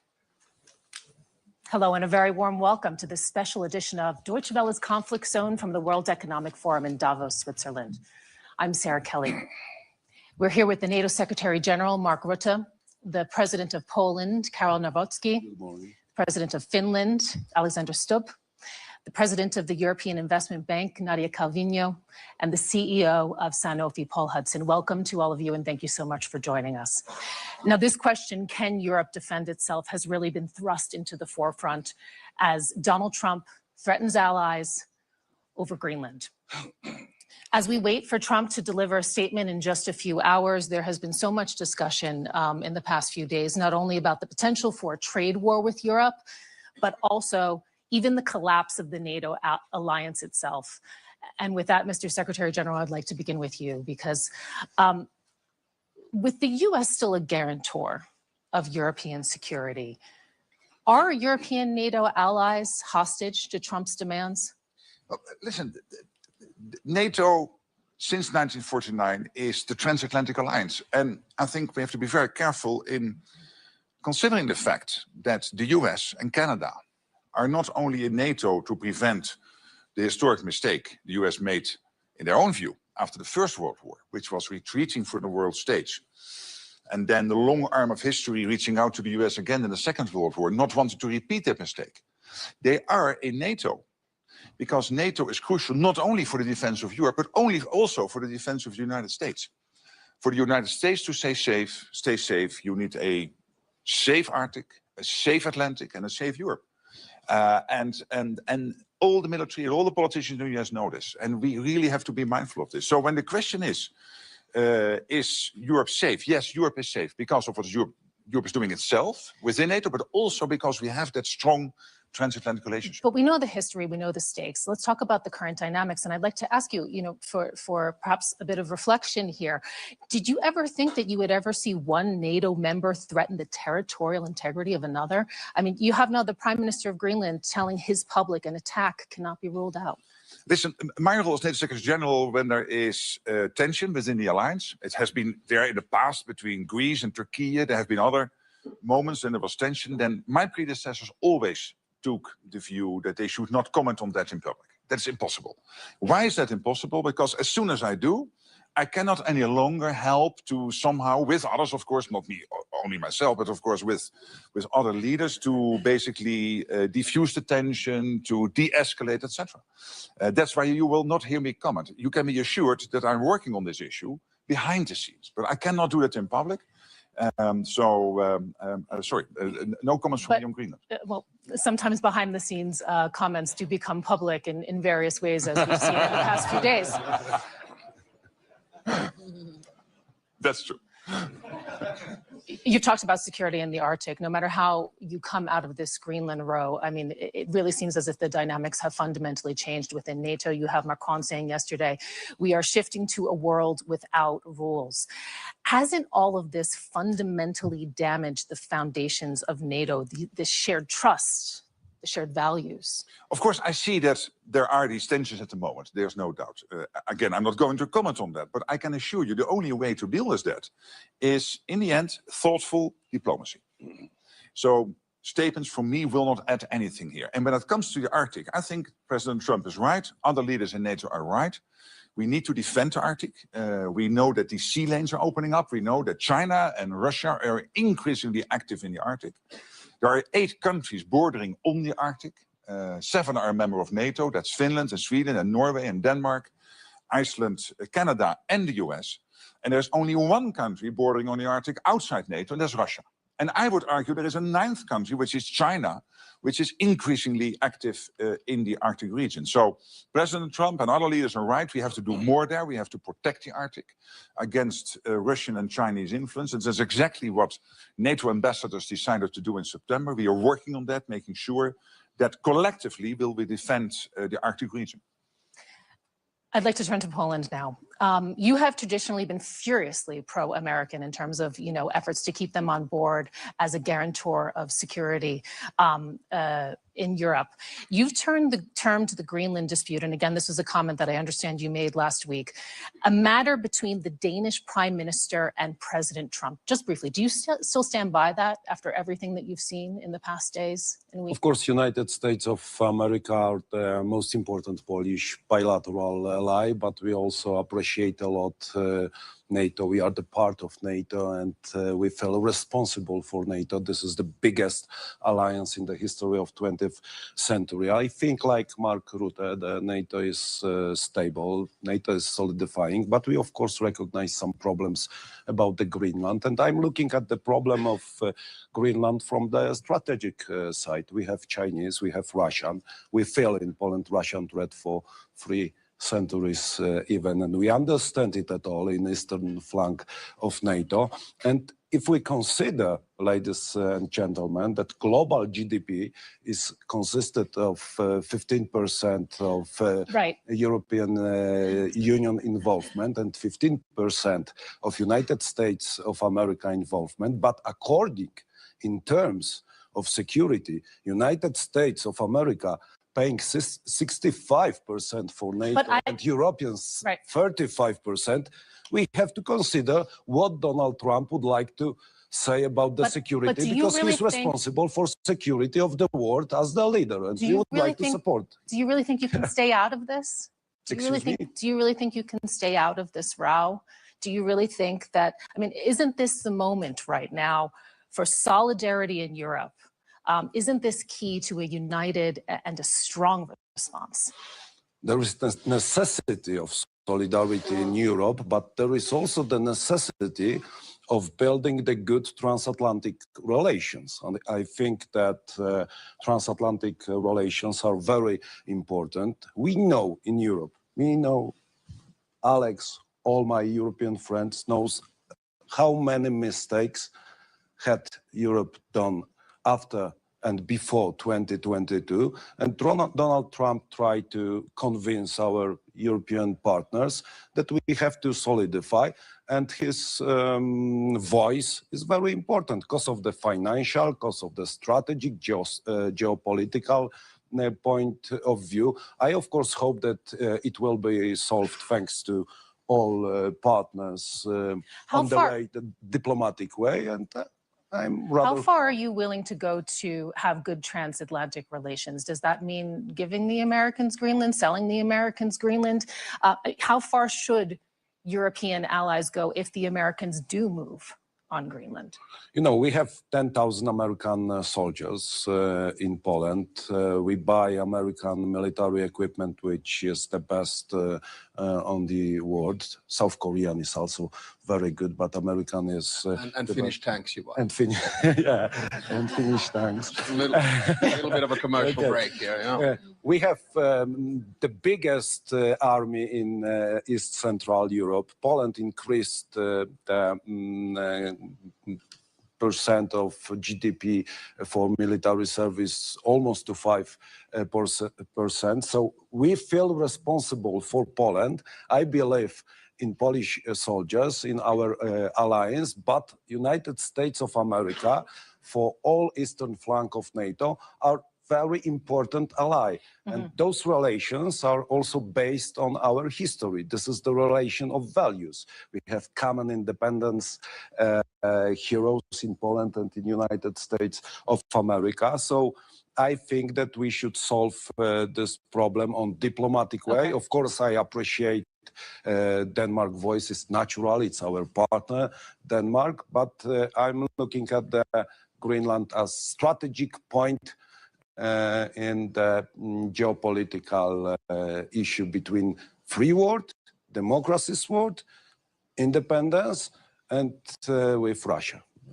President Stubb, I'd like to turn to you now because you, along with the Secretary General, have been known as the Trump whisperers. You know, now you're on the list being targeted for sanctions. You recently joined the NATO alliance. Is it just in time for its dissolution? No, not at all. I think actually we're in the process of creating a stronger NATO than we have seen since the end of the Cold War. This is pretty much NATO 3.0. Remember that after the end of the Cold War, a lot of NATO countries actually dropped their guard in terms of defense expenditure and capabilities, whereas a country like Finland, which stayed outside, didn't do that. We still have conscription. And speaking of the Arctic, we have the biggest military force of Arctic capabilities in the alliance. We have 1 million individuals, men and women, who've had their military training in Arctic conditions. I think we're strengthening actually the alliance as we speak. And remember that we've doubled the border of the alliance with NATO, with Finland joining and then with Sweden joining. So I think we're creating a new NATO where Europe takes more responsibility. So then take us to the diplomatic efforts and how you are trying to do that, because we saw over the weekend, you along with your Norwegian counterpart sent this message to Trump calling for a de-escalation of tension. He responded quite quickly saying he's no longer purely thinking of peace. Who or what can diffuse the tensions over Greenland, if not you? Thank you, Alex. Anytime. You want to take this one, Mark? No, I mean, listen, we're now in a phase in the transatlantic relationship, and you'll know that I'm pro-European, pro-American, and therefore by default pro-transatlantic. We are in a relationship which is much more direct than it's ever actually been. I mean, the communication channels that we have directly with the president and with the administration are actually good and solid. And then, at times there are curveballs flying in different types of directions. We try to catch them and we try to solve them. You have two schools of thought here on Greenland. One is to de-escalate and the other one is to escalate to de-escalate. And I think at the end of the day, we'll find an off-ramp on this. I'll make two final remarks. If someone would have told me in Washington, D.C., for the 75th anniversary of the alliance, that we're going to increase our defense expenditure next year to 5%, I would have said, you have no clue about international relations or seek help with a doctor. We did. And I think what we need as an off-ramp now is some kind of a process whereby we start working on a real problem, which is Arctic security. Unfortunately, as Mark said, we have 7 countries, Arctic countries, one of them with a huge military that can help to deal with this. So let's start working towards a process which leads us to a NATO summit in Ankara where we actually strengthen Arctic security within the alliance. So this is what we're working on. Okay. Nadia, I'd like to ask you about the money. This is a key point also to can Europe defend itself, which is the topic that we're discussing today. The EU is freeing up hundreds of billions of euros to ramp up defense spending. You're part of that. You have quickly ramped up your capacity to mobilize capital for defense investment. This is something that's new for your bank, we also have to mention. How much do you see your future being defense and defense-related projects? It's been a sea change in the last 2 years, and we were just discussing with Alex that in the past was also working at the European Investment Bank, how things have changed, in the last couple of years, in that we have extended the scope of projects we are financing, and we have reached this magical number of 5% of our financing inside the Union last year, in 2025. So that outperformed our targets. We were hoping to reach that level this year in 26, but we already did in 25. We have a very robust pipeline of flagship projects, a number of them in Poland, by the way. So that's European solidarity, actually supporting the defense of Poland on the eastern flank. And so my answer would undoubtedly be, yes, Europe can defend itself. Yeah. Paul, I'd like to turn to you also with that, because there's a role for the private sector as well here. NATO is treating medical preparedness as part of collective defense. You have many of your capabilities anchored in Europe. Does what you are hearing about European defense in the past days make you feel secure as a business person? And how do you see the private sector's role? The subjects that are being discussed are obviously extremely important, and I trust in the process that people will get to the right conclusion. I think health is unrecognized as the severity of what could happen if health sovereignty, innovation sovereignty, protecting populations is deprioritized. I think NATO have made that point about making sure that people can get medicines they need in difficult times. I think in COVID, my own personal experience was that I was getting calls from heads of state, ministers of health saying, we need medicines, give them to us, don't give them to anybody else.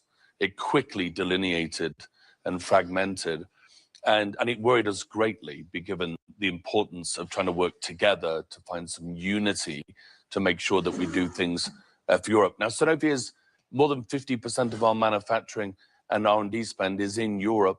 And so we believe that we're one of the few companies that has that resiliency to be able to provide. But there is a real moment for Europe. Perhaps it's not on the scale of this conversation and Greenland, but it is a real moment. Europe has long time been one of the great discoverers of medicines, the great providers. Pressure from Donald Trump on the price that is paid for medicines in Europe has put it into focus.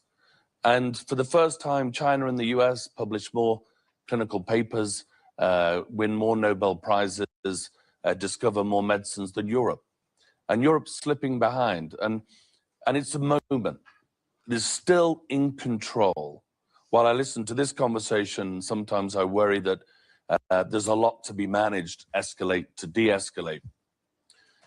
Europe in particular has health innovation and health sovereignty in the palm of its hand.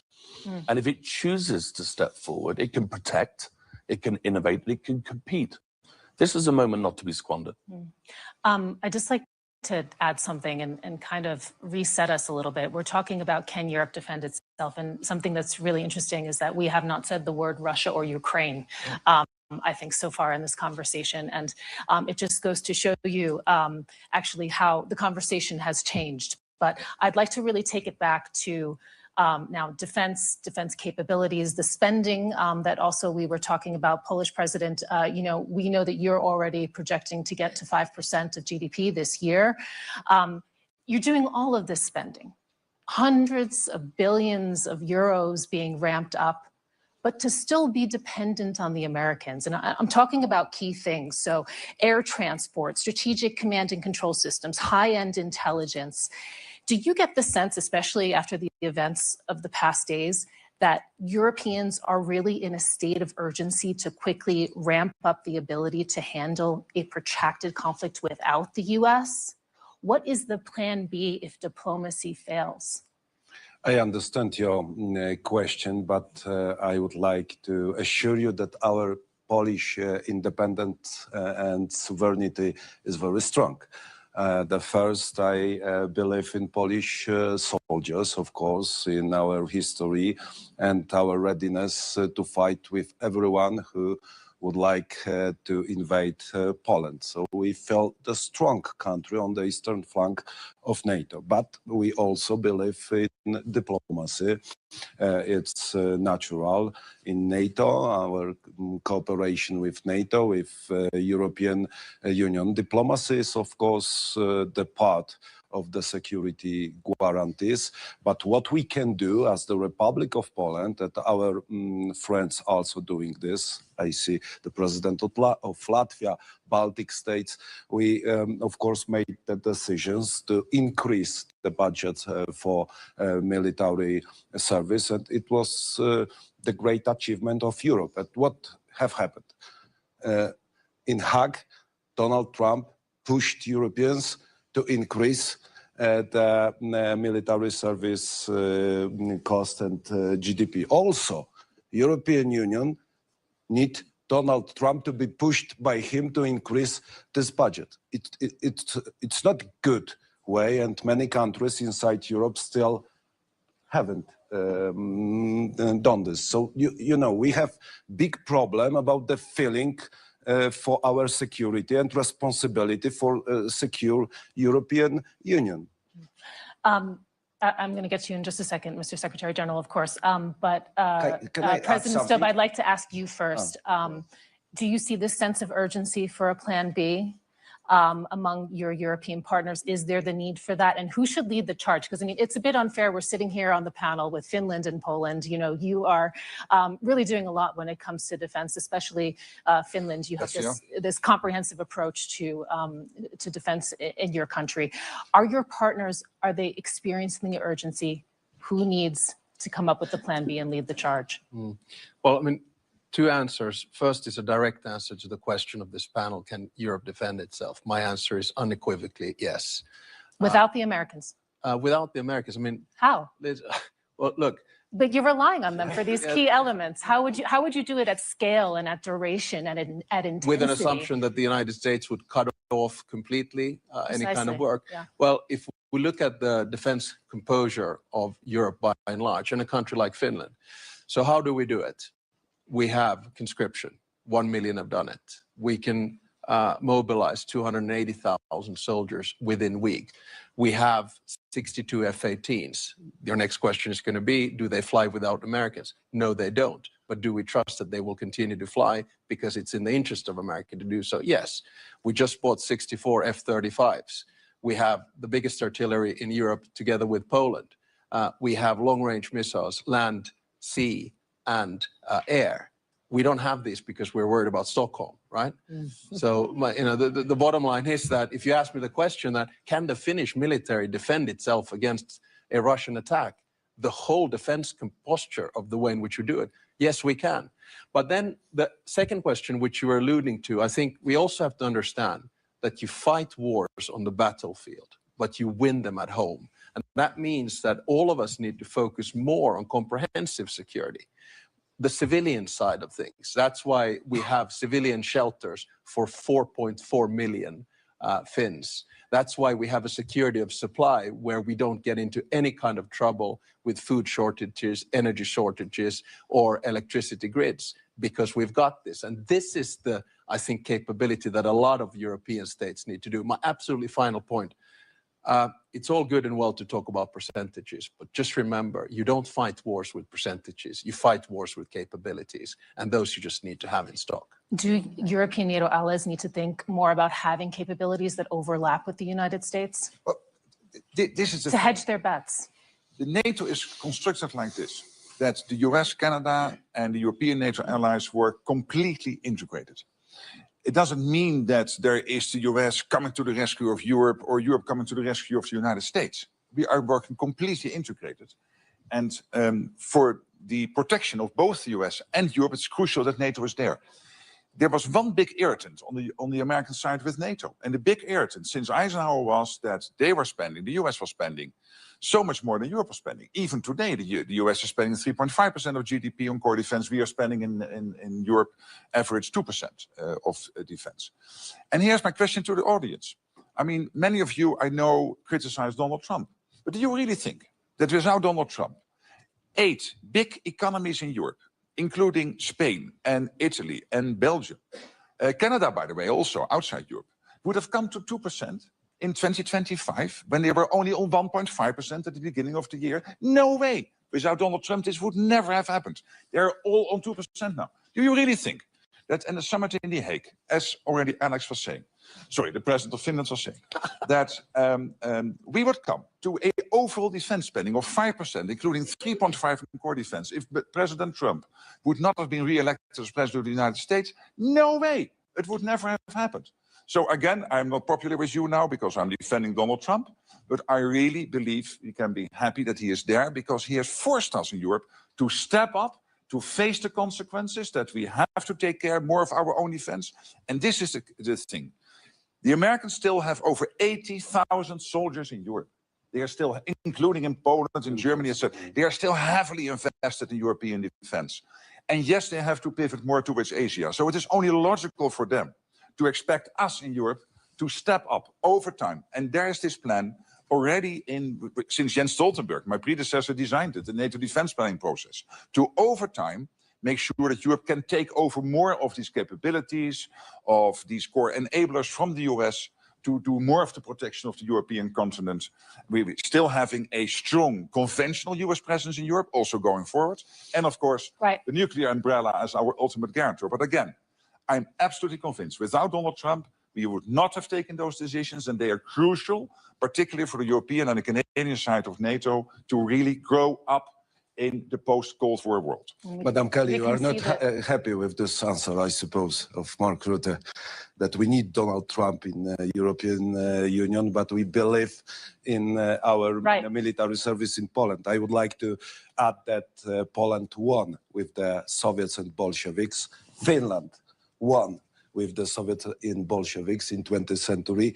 Japanese and Afghans won with the Soviet Union. So we are ready relations in Europe and in the world to be stronger. We have time for just a quick closing round now, and I'd like to turn to Nadia to kick us off with that, because we have the statement from the European Commission President Ursula von der Leyen yesterday describing a seismic change that makes it necessary to build a new form of European independence. And I'm wondering if you can give us, from the investment perspective, what you think is necessary to realize that vision. I want to, since it's a closing remark, and I was listening to my colleagues, and I want to say, I think the European Union is a superpower. And I think we have to believe in ourselves and our capability. And I'm very happy to see 3 leaders that are really very self-assured, because that's what I think we need, to speak clearly. We are a superpower when it comes to research, to health tech, to new technologies, to research centers, universities. We are in quantum computing, we are in key technologies. We are not a defense superpower because the European Union is a project for peace. So it makes sense that we need some time to ramp it up. From the European Investment Bank perspective, we're all in to support Europe to be stronger in the world, but also to contribute to a peaceful world, a multilateral framework that actually can continue to provide us with win-win partnerships based on respect, shared prosperity, stability, because I think that that's, at the end of the day, what our children and grandchildren expect from us that are at the helm of important institutions at this historic moment for us. Paul, what do you think? What do you think is needed for this new form of European independence from your business perspective? I think it's a moment for us again. What the Secretary General just said about defense spending, contribution to NATO. The President of the United States has done the same in healthcare spend in most of the European markets. In the UK, demanding in the UK to go from 0.3% GDP to 0.6% over a period of time to pay for innovation in the countries. That's a really remarkable intervention or challenge from the President of the United States. I've been in healthcare 35 years. I'm having different conversations with heads of state, ministers of health, ministers of finance, on what it takes to be the champion for the innovation. One of the things you've got to do is give patients in your country access to the best medicines in the world. You can't want the manufacturing, want the research euro, but then not give it to patients. And I think that's a real issue. A lot of people are still struggling to understand that 54% of medicines approved by the European Medicines Agency aren't available to patients in Europe. Approved in Europe, for Europe, not available, because money is not being made available because there are other priorities. And we don't ever belittle the trade-offs. Draghi was very clear. Everybody read the report. Everybody understood it. My conversations with the Commission have focused on fair play between member states and not enough on competing with China and the US. I think the US is ready for the challenge because in the end, patients win with access to innovation. I think China is coming. China is going to launch 40% of the world's new medicines by 2030. 40%. And we're not having that conversation. Europe has all of the skills and capabilities, if prioritized, to get it done and to compete, not just to play fair, but to compete in the rest of the world. I want to turn to Poland now. And Mr. President, I'd like to ask you, we mentioned a little bit earlier, the threat that is posed by Russia, its ongoing invasion of Ukraine. You know this, of course, better than anyone, being on the eastern flank there. Do you think, in all of this talk, in all of this conversation over Greenland, is Ukraine the casualty here? Do we run that risk? Can you repeat? I don't understand. Is Ukraine... The conversation has been dominated in the past week and days. About Greenland. About Greenland. Yeah. Okay. And where is the attention now on Ukraine? What could this potentially mean for region? What could it mean for the resources that they need so desperately in order to maintain this fight on the European continent? I think that Ukraine issue subject after the attack of Russian Federation is most important, not only for Poland and eastern flank of NATO, but for all three world. And I think that the problem around Greenland doesn't mean that we don't think about the Ukraine. We support Ukraine in Poland, in NATO, in European Union. United States of America supported Ukraine, and we have to consider this problem as the main problem in Europe nowadays. And I'm very happy that we are going maybe slowly, but we are going to long-lasting peace in Ukraine. This must happen, I think. But I'm not afraid, Madam Kali, that the situation now around the Greenland means that we forget about Ukraine. We understand the problem about the Ukraine and still feel the Russian threat. We are still in Eastern Central Europe under the Russian threat, and I think that we are in the middle of the hybrid war. This is the peculiar Soviet composition, which we have known for 100 years. You know, this is the composition of a military force, information, disinformation, propaganda, and we are nowadays in the middle of hybrid war in the European Union. President Stubb, I'd like to ask you as well. The U.S. administration has made it very clear. We are in an era now of hard power, and they will wield it where they feel it is advantageous or necessary. You've said earlier that Europe can defend itself without the Americans. If it comes down... Not exact, Mike. That's not a quote. More or less, more or less. Let's. We'll go back to the transcript. Let's stick to the left on this one, yeah? More or less, more or less. I love journalists. Stoop against this. But if it comes down to it, given the dynamics that we have seen here, does Europe also need to have the potential to defend itself against America? No, I mean, come on, let's not push the hypotheticals here.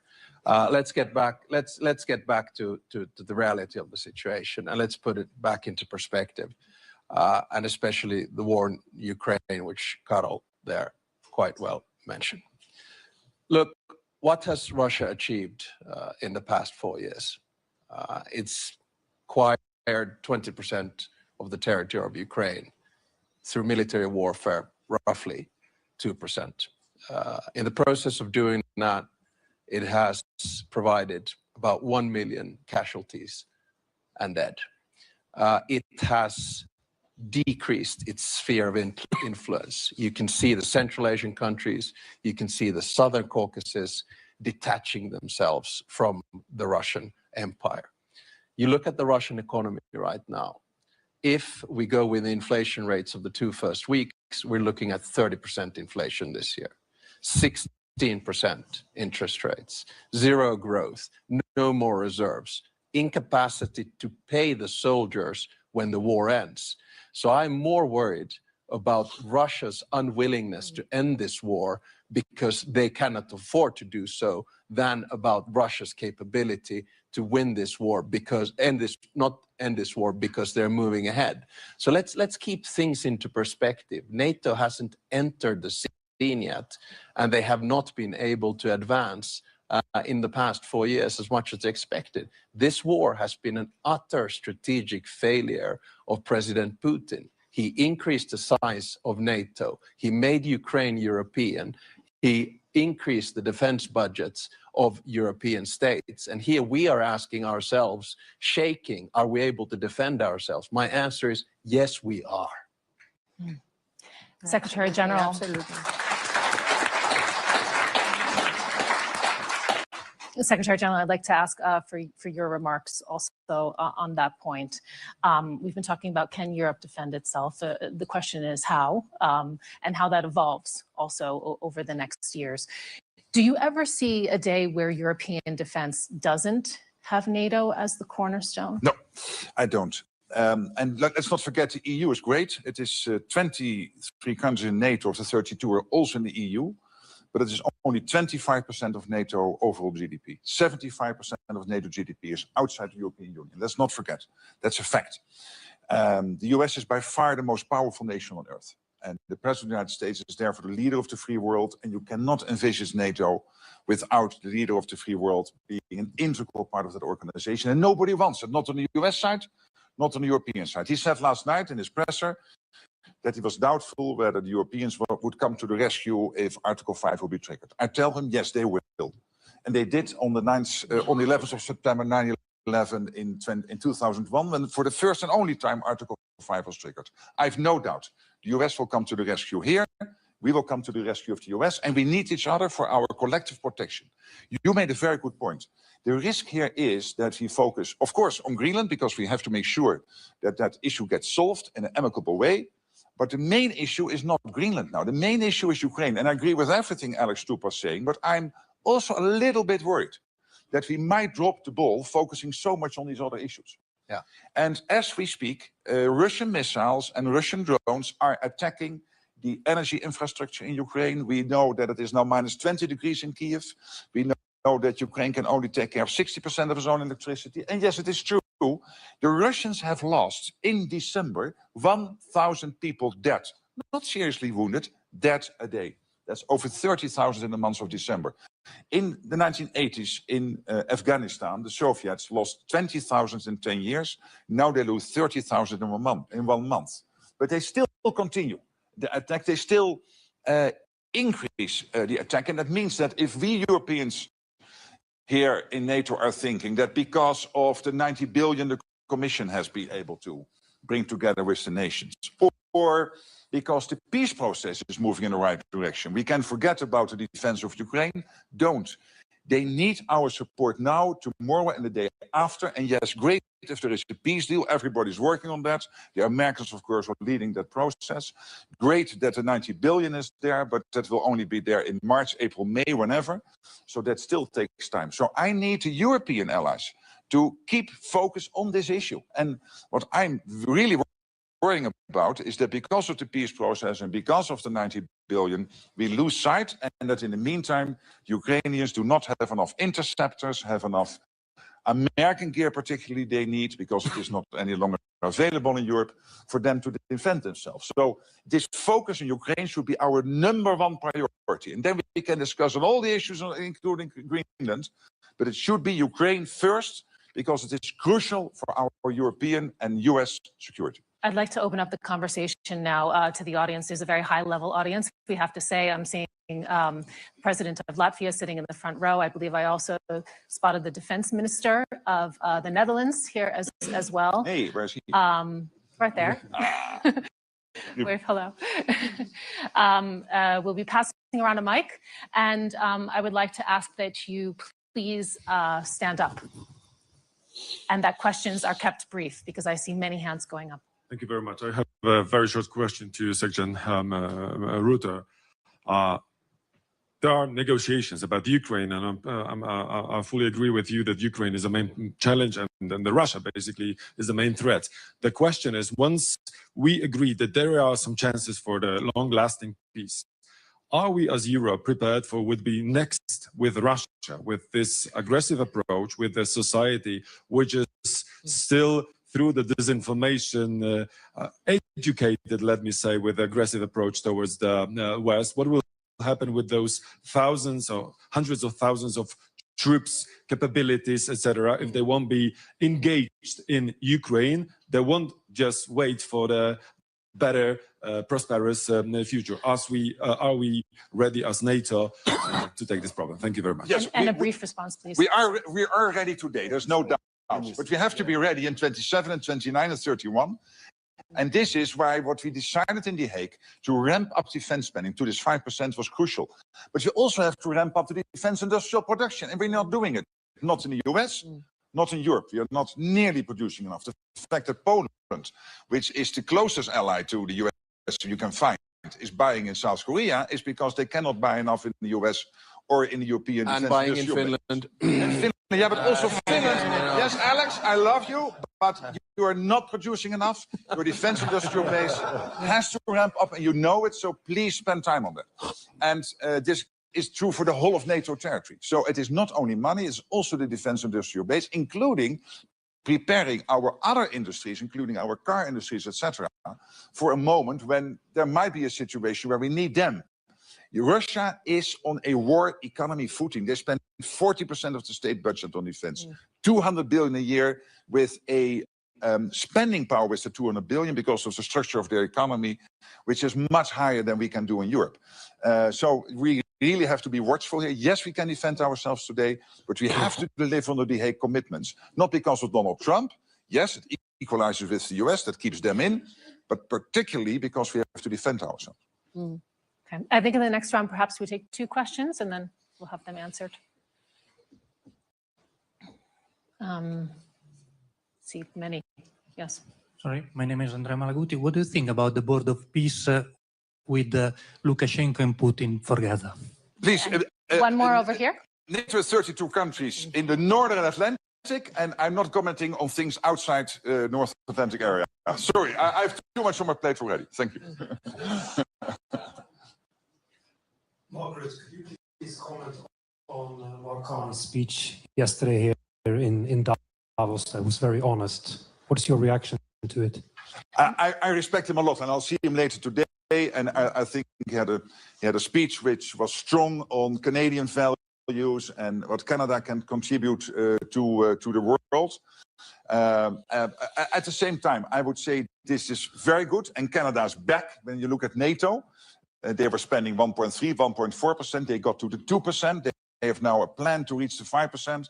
They are massively helping out with Ukraine now. So I could say since he became Prime Minister, NATO is really back in NATO, back in defending the transatlantic alliance. And I think that's great news. I think one question here. Can I one answer question that? there. Sorry, can I answer? Sure. I think it was an excellent speech. It was a deep analysis of the change in the world order and the new balance that we're looking at. It was very realistic.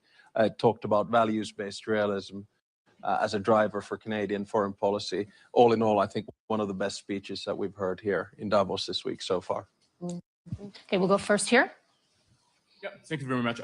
Would you think that if the transfer of the sovereignty of Greenland can be achieved, would you think this might lead to the demise of the idea of so-called Western collective?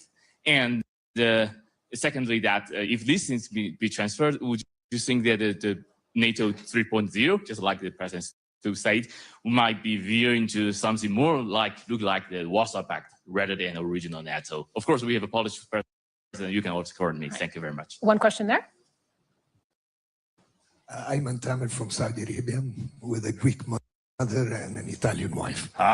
It's very clear You must be a happy man. Europe can defend itself. That's very clear today. But my question is, do we feel safer?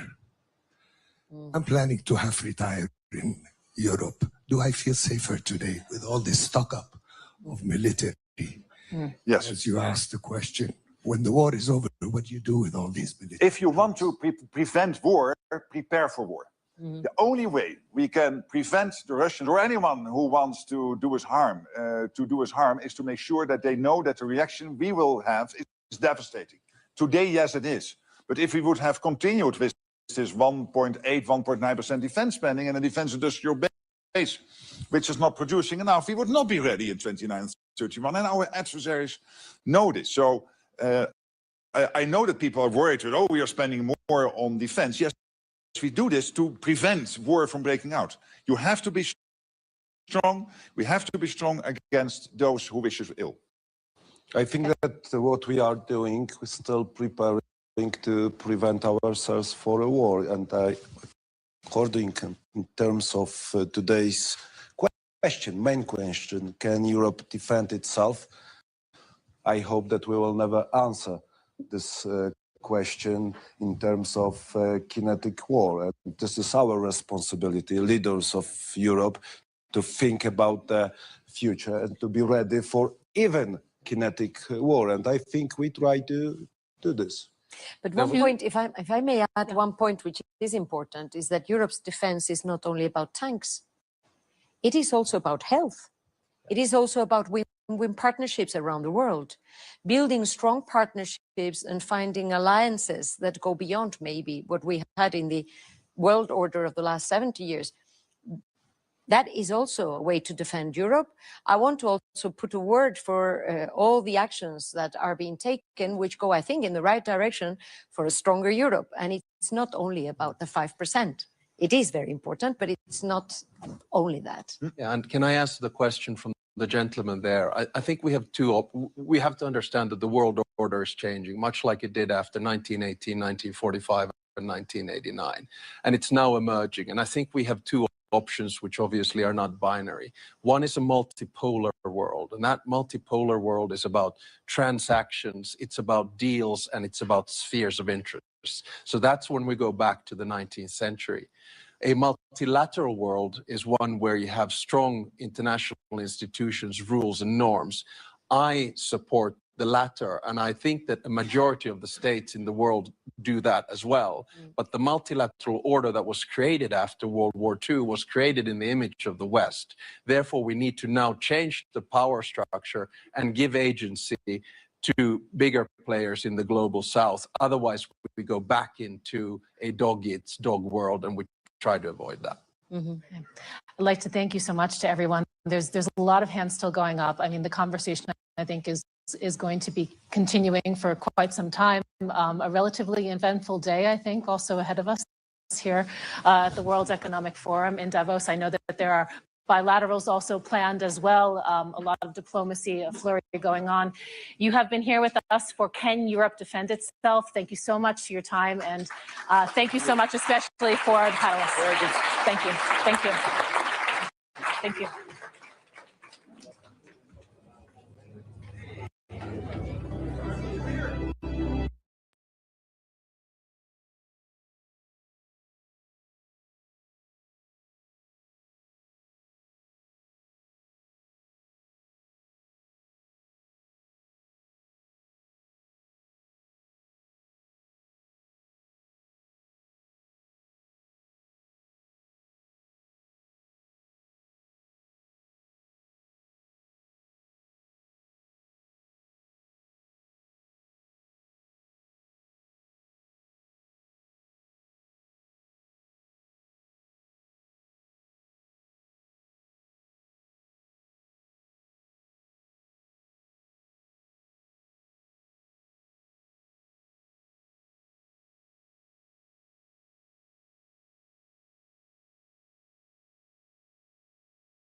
Good morning, everyone. It's really nice to be back here in Congress Hall.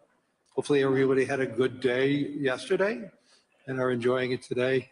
It is my real pleasure to introduce Jensen Huang, who is somebody I admire, somebody I've watched, and somebody who has been a teacher to me on the journey of learning about technology and AI. It is amazing watching how he led NVIDIA. And I don't measure myself on comparisons, but I like this one comparison. So since NVIDIA has been public, which was in 1999, same year as BlackRock. Oh boy. Okay, now NVIDIA's total return for its shareholders has been a compounded 37%. Just think about that. What would that mean to every pension fund if they invested in NVIDIA as an IPO? The amount of successes we have with everybody's retirement. At the same time, BlackRock's annualized total return has been 21%. Not so bad for a financial services company, but it certainly pales. But that is just a really great indication of Jensen's leadership, the positioning of NVIDIA, and also it is a great statement about what the world believes in the future of NVIDIA. So Jensen, congratulations on that journey, and I know we have many more years of that journey ahead of us. Thank you. I appreciate that. My only regret was at the IPO, after the IPO, I wanted to buy my parents something nice. And so I sold NVIDIA stock at a valuation of $300 million. The company was at a valuation of $300 million, and I bought them a Mercedes S-Class. It is the most expensive car in the world. They regret it. Do they still have it? Oh, sure. Yeah, Good. They still have it. Yeah. Good. Let me go into the subject matter now, but I just want to say, the debate on AI is about how it's going to change the world and the global economy. Today, I want to talk about how AI can add to the world economy and how AI can increasingly become a foundational technology that everyone in this room can be utilizing, enhancing our lives, enhancing the lives of everyone in the world. And we need to talk about how it's going to reshape productivity, labor, infrastructure across virtually every other sector. But importantly, how it's going to reshape the world, and how can more segments of the world benefit from AI? And how can we ensure that we have a broadening of the global economy, not a narrowing of the global economy? And I can't think of another person who has a clearer view on not just what AI is, but the infrastructure around it, the infrastructure that is necessary to build around it. And because so many of the major hyperscalers are utilizers of what NVIDIA creates, and the whole engagement around the infrastructure around AI, the potential of AI, I think we have a great voice to listen to this afternoon or this morning. So Jensen, once again, thank you. This is his first time here at the World Economic Forum in Davos. And I know you have a really busy schedule, so thank you for taking that time. I appreciate that. So let me go right into it. Why do you believe that AI has the potential to be that significant engine of growth? And what makes this moment, this technology, different than past technology cycles? Yeah, this is, first of all, when you think about AI and you're interacting with AI in all these different ways, ChatGPT, of course, using Gemini, of course, using Anthropic, Claude, of course, and the magical things that it could do, it's helpful to reason back to the first principles of fundamentally what is happening to the computing stack. This is a platform shift. A platform is something where applications are built on top of. And this is a platform shift like the platform shift to PCs. New applications were developed to run on a new type of computer. Platform shift to the internet, a new type of computing platform, hosted all kinds of new applications, a platform shift to mobile cloud. In each and every one of these platform shifts, the computing stack was reinvented and new applications were created. This is a new platform shift in the sense that today you're using ChatGPT. It's important to understand that itself is an application, but very importantly, new applications will be built on top of ChatGPT. New applications will be built on top of Anthropic Claude, for example. And so it's a platform shift in that way. AI is really easy to understand if you realize what it can do that you could never do before. Software in the past was effectively pre-recorded. Humans would type and describe the algorithm or the recipe for the computer to execute. It was able to process structured information, meaning you've got to put the name, the address, their account number, their age, where they live. You create these structured tables that software would then go and retrieve information from. We call it SQL queries. SQL is the single most important database engine the world's ever known. Almost everything ran on SQL before now. Now we have a computer that can understand unstructured information, meaning it can look at an image and understand it. It could look at text and understand it. It's completely unstructured. It could listen to sound and understand it, understand the meaning of it, understand the structure of it, and reason about what to do about it. And so for the first time, we now have a computer that is not pre-recorded, but it's processed in real time, meaning that it's able to take the context of the circumstance, whatever the environmental information, the contextual information, and whatever information you give it, it could reason about what is the meaning of that information and reason about your intent, which could be described in a really unstructured way. You describe it however you want to describe it. We call it prompts, but you describe it however you like to describe it. And to the extent that it can understand your intention, it could perform a task for you. Now, the important thing about this is that because we're reinventing that entire computing stack, the question is, what is AI? You're asked, when you think about AI, you think about the AI models. But it's really important to understand industrially, AI is actually essentially a 5-layer cake. At the bottom is energy. AI, because it's processed in real time and it generates intelligence in real time, it needs energy to do so. Energy is the first layer. The second layer is the layer that I live in. It's chips and computing infrastructure. The next layer above it is the cloud infrastructure, the cloud services. The layer above that is the AI models. This is where most people think AI is.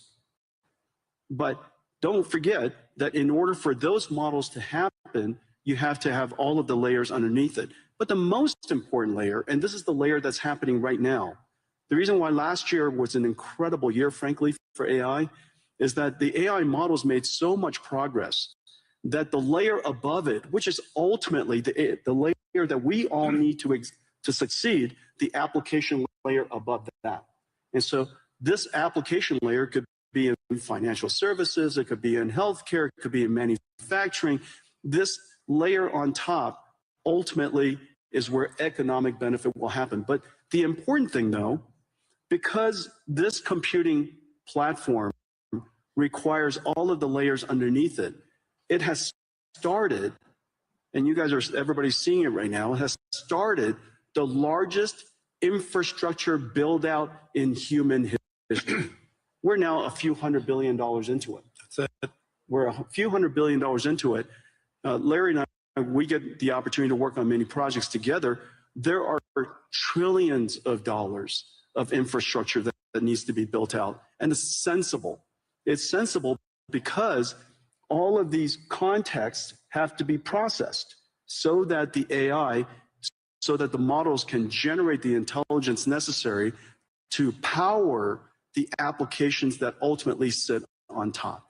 And so when you go back and when you reason about it layer by layer by layer, and you realize that the energy sector is now seeing extraordinary growth. The chip sector, TSMC just announced they're going to build 20 new chip plants. Foxconn working with us and Wistron and Quanta building 30 new computer plants, which then go into these AI factories. So we have chip factories, computer factories, and AI factories all being built around the world. And memory. And memory, right, exactly. Those chip fabs. Micron has started investing $200 billion in the United States. SK Hynix is doing incredibly. Samsung is doing incredibly. You could see that entire chip layer growing incredibly today. And now, of course, we pay a lot of attention to the model layer, but it's really exciting that the layer above them is really doing fantastically. And now, one indicator is where the VC funding going into. Last year, 2025, was one of the largest years in VC funding ever. And last year, most of the funding went to what is called AI native companies. These are companies in healthcare, the company in robotics, and company in manufacturing, financial services, all of the large industries in the world. You're seeing huge investments going in to those AI natives because for the first time, the models are good enough to build on top of. So let's just dive a little further. Obviously, everybody, I'm sure, uses their own chat bot and getting information. So, but you're talking about this version of AI is going to be the key. Let's talk about it, like go into a little more upside ideas related to the dispersion of it in the physical world. You mentioned, obviously, that healthcare is a great example of that.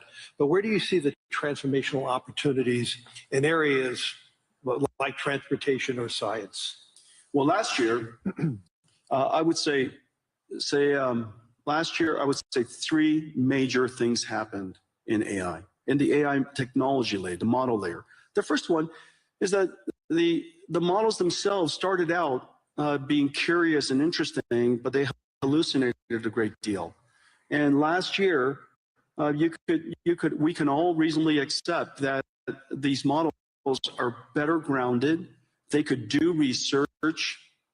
They can reason about circumstances that maybe they weren't trained on, break it down into step-by-step reasoning steps, and come up with a plan to answer your question, do your research, or perform the task. So last year, we saw the evolution of language models becoming AI systems that we call agentic systems, agentic AI. The second major breakthrough is the breakthrough of open models. Several years ago, was it a year ago, DeepSeek came out? Last year. And DeepSeek was, a lot of people were quite concerned about it. Frankly, DeepSeek was a huge event for most of the industries, most of the companies around the world, because it's the world's first open reasoning model. Since then, a whole bunch of open reasoning models have emerged, and open models has enabled companies and industries, researchers, educators, universities, startups to be able to use these open models to start something and create something that's domain specific or specialized for their needs. The third area that had enormous progress last year was the concept of physical intelligence, of physical AI. AI that understands not just language, but AI understands, if you will, nature. And it could be AI that understands the physical world here, AIs that understand proteins, chemicals, natural physics of physics, for example, fluid dynamics, particle physics, quantum physics, AIs that are now learning all these different structures and different languages, if you will. Proteins is essentially a language. And so all of these AIs are now making such enormous progress that these industries, industrial companies, whether it's manufacturing or drug discovery are really making great progress. And one of the great indicators is a partnership that we had with Lilly that they realize now that AI has made such extraordinary progress in understanding the structure of proteins and the structure of chemicals, essentially being able to interact and talk to the proteins like we talk to ChatGPT. We're going to see some really big breakthroughs. So all these breakthroughs raises concerns about the human element. You and I have had many conversations on this, but we need to tell the whole audience there is a huge concern that AI is going to displace jobs. And you've been arguing the opposite. Obviously, the build out of AI, as you talked about, the biggest infrastructure build out in history is going to occur, which energy is creating jobs. The chips industry is creating jobs. The infrastructure layer is creating jobs. Land, power, and shell. Jobs. I mean, right? It's incredible. So let's get into that a little more detail. So you actually believe we're going to face labor shortages.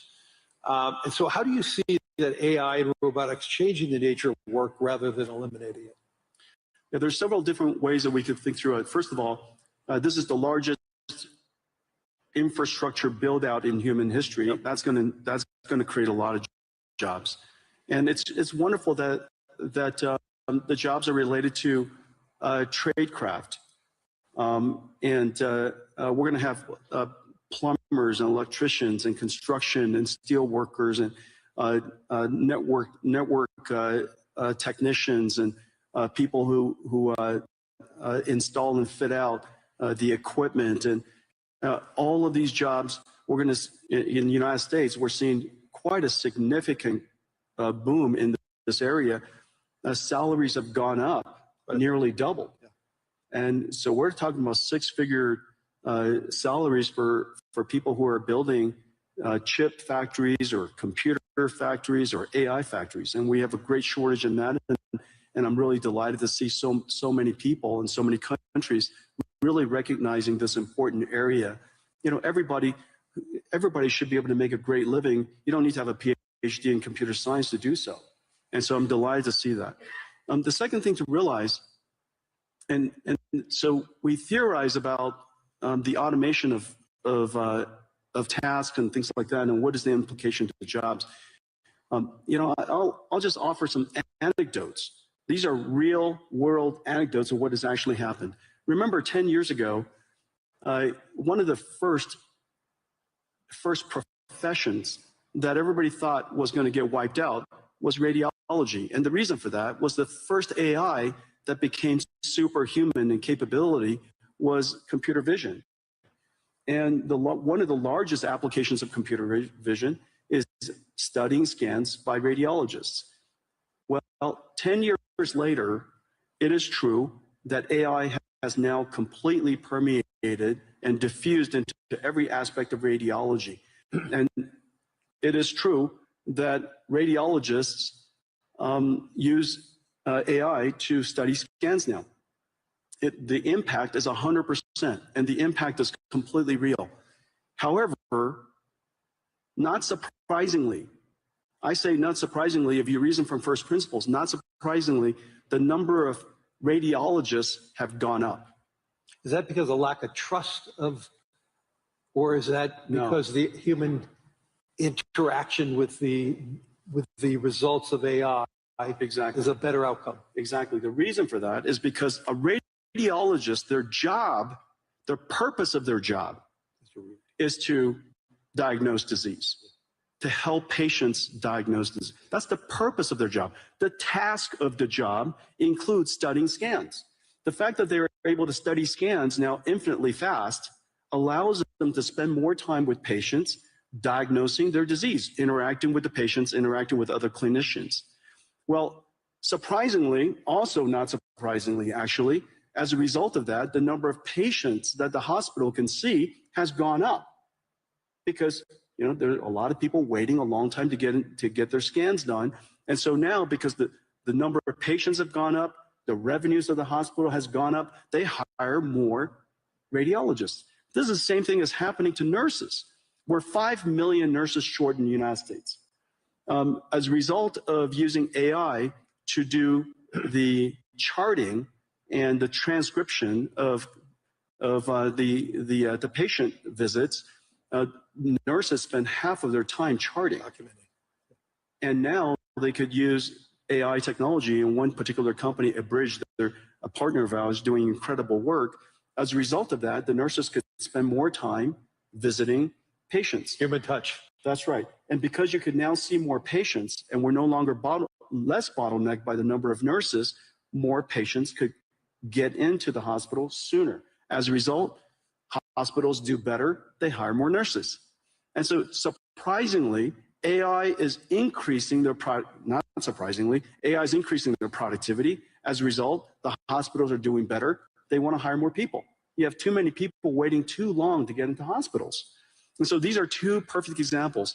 Now, the easiest way to think about what is the impact of AI on a particular job is to understand whether the job, what is the purpose of the job, and what is the task of the job. If you just put a camera on the two of us and just watched us, you would probably think the two of us are typists because I spend all of my time typing. And so if AI could automate so much word prediction and help us type, then we would be out of jobs. But obviously that's not our purpose. And so the question is, what is the purpose of your job? In the case of radiologists and nurses, is to care for people.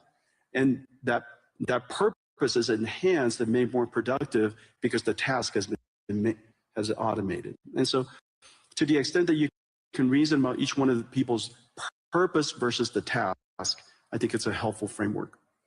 Let's move this beyond the developed economies. Help me understand how AI is going to broaden the world and help the world. I read an Anthropic piece this past weekend that basically said the utilization of AI most recently is very dominant by the educated society. And they're even seeing the educated component of each society being heavily more utilized. And obviously they're using it against their own model Claude. So it may have its own biases. So how do we ensure that AI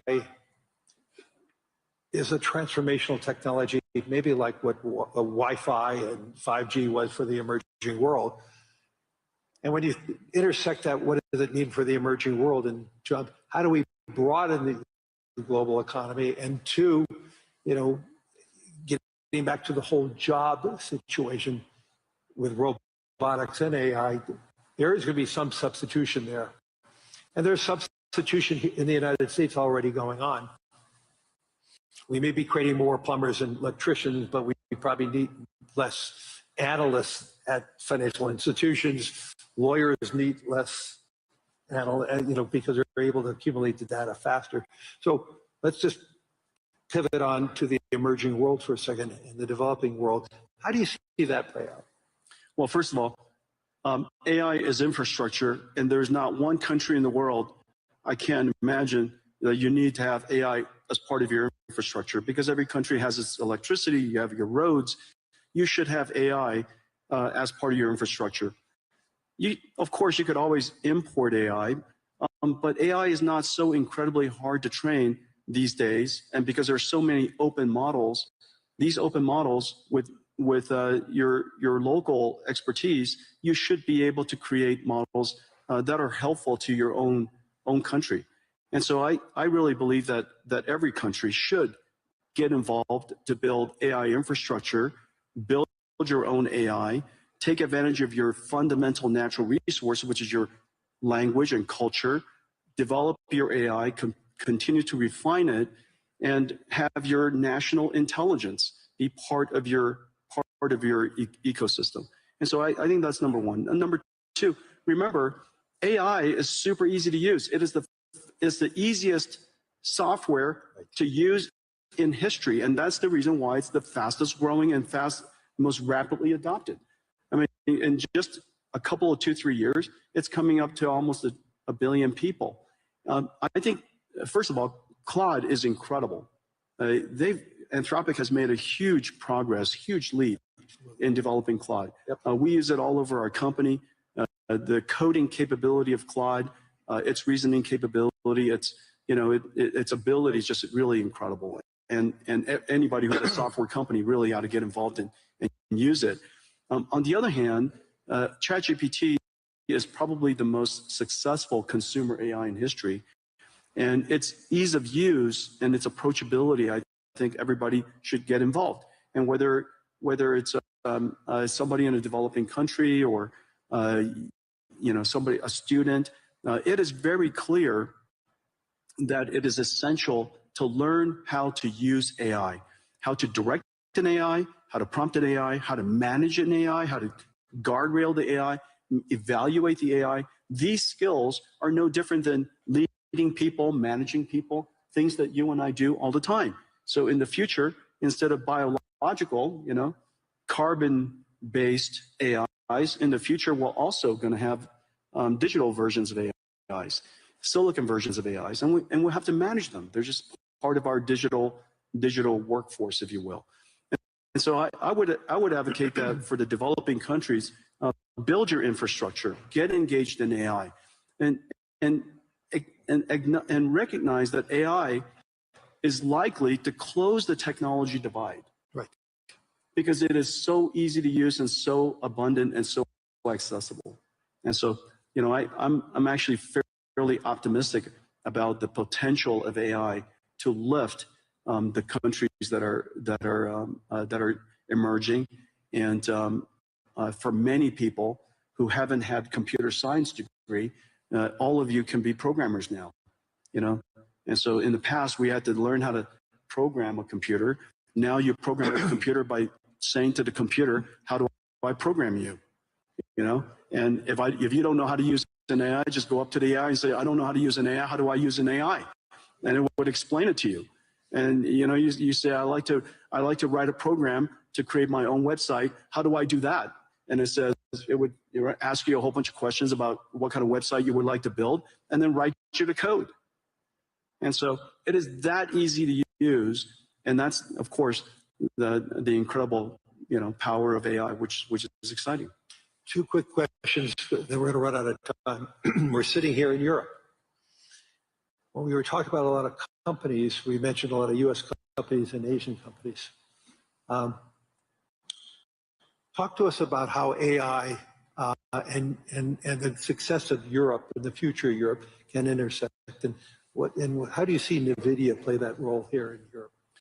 Well, I have the benefit. NVIDIA has the benefit of working with every AI company in the world, and because we're low in the infrastructure layer, and we power AI across the board, and we power AI that are languages, their biology, their physics, their world models, and related to manufacturing and robotics, and the thing that's really quite exciting for Europe is, remember, your industrial base is so strong. The industrial manufacturing base in Europe is incredibly strong. This is your opportunity to now leap past the era of software. The United States really led the era of software. AI is software that doesn't need to write software. You don't write AI, you teach AI. And so get in early now so that you can now fuse your industrial capability, your manufacturing capability with artificial intelligence, and that brings you into the world of physical AI or robotics. Robotics is a once in a generation opportunity for the European nations. And whether it's all of the countries that I visit here, industrial base is really strong.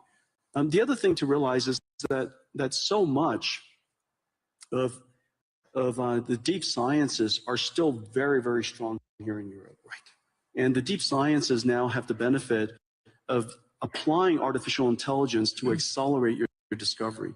And so I think that it's fairly certain that you have to get serious about increasing your energy supply so that you could invest in the infrastructure layer so that you could have a rich ecosystem of artificial intelligence here in Europe. So what I'm hearing is we're far from an AI bubble. The question is, are we investing enough? Let's turn it around, because there's so many people talking about a bubble, but the question is, what I'm hearing from you is, are we investing enough to do what we need to do to broaden the global economy? And so one good test on the AI bubble is to recognize that NVIDIA has now millions of NVIDIA GPUs in the cloud. We're in every cloud, we're used everywhere.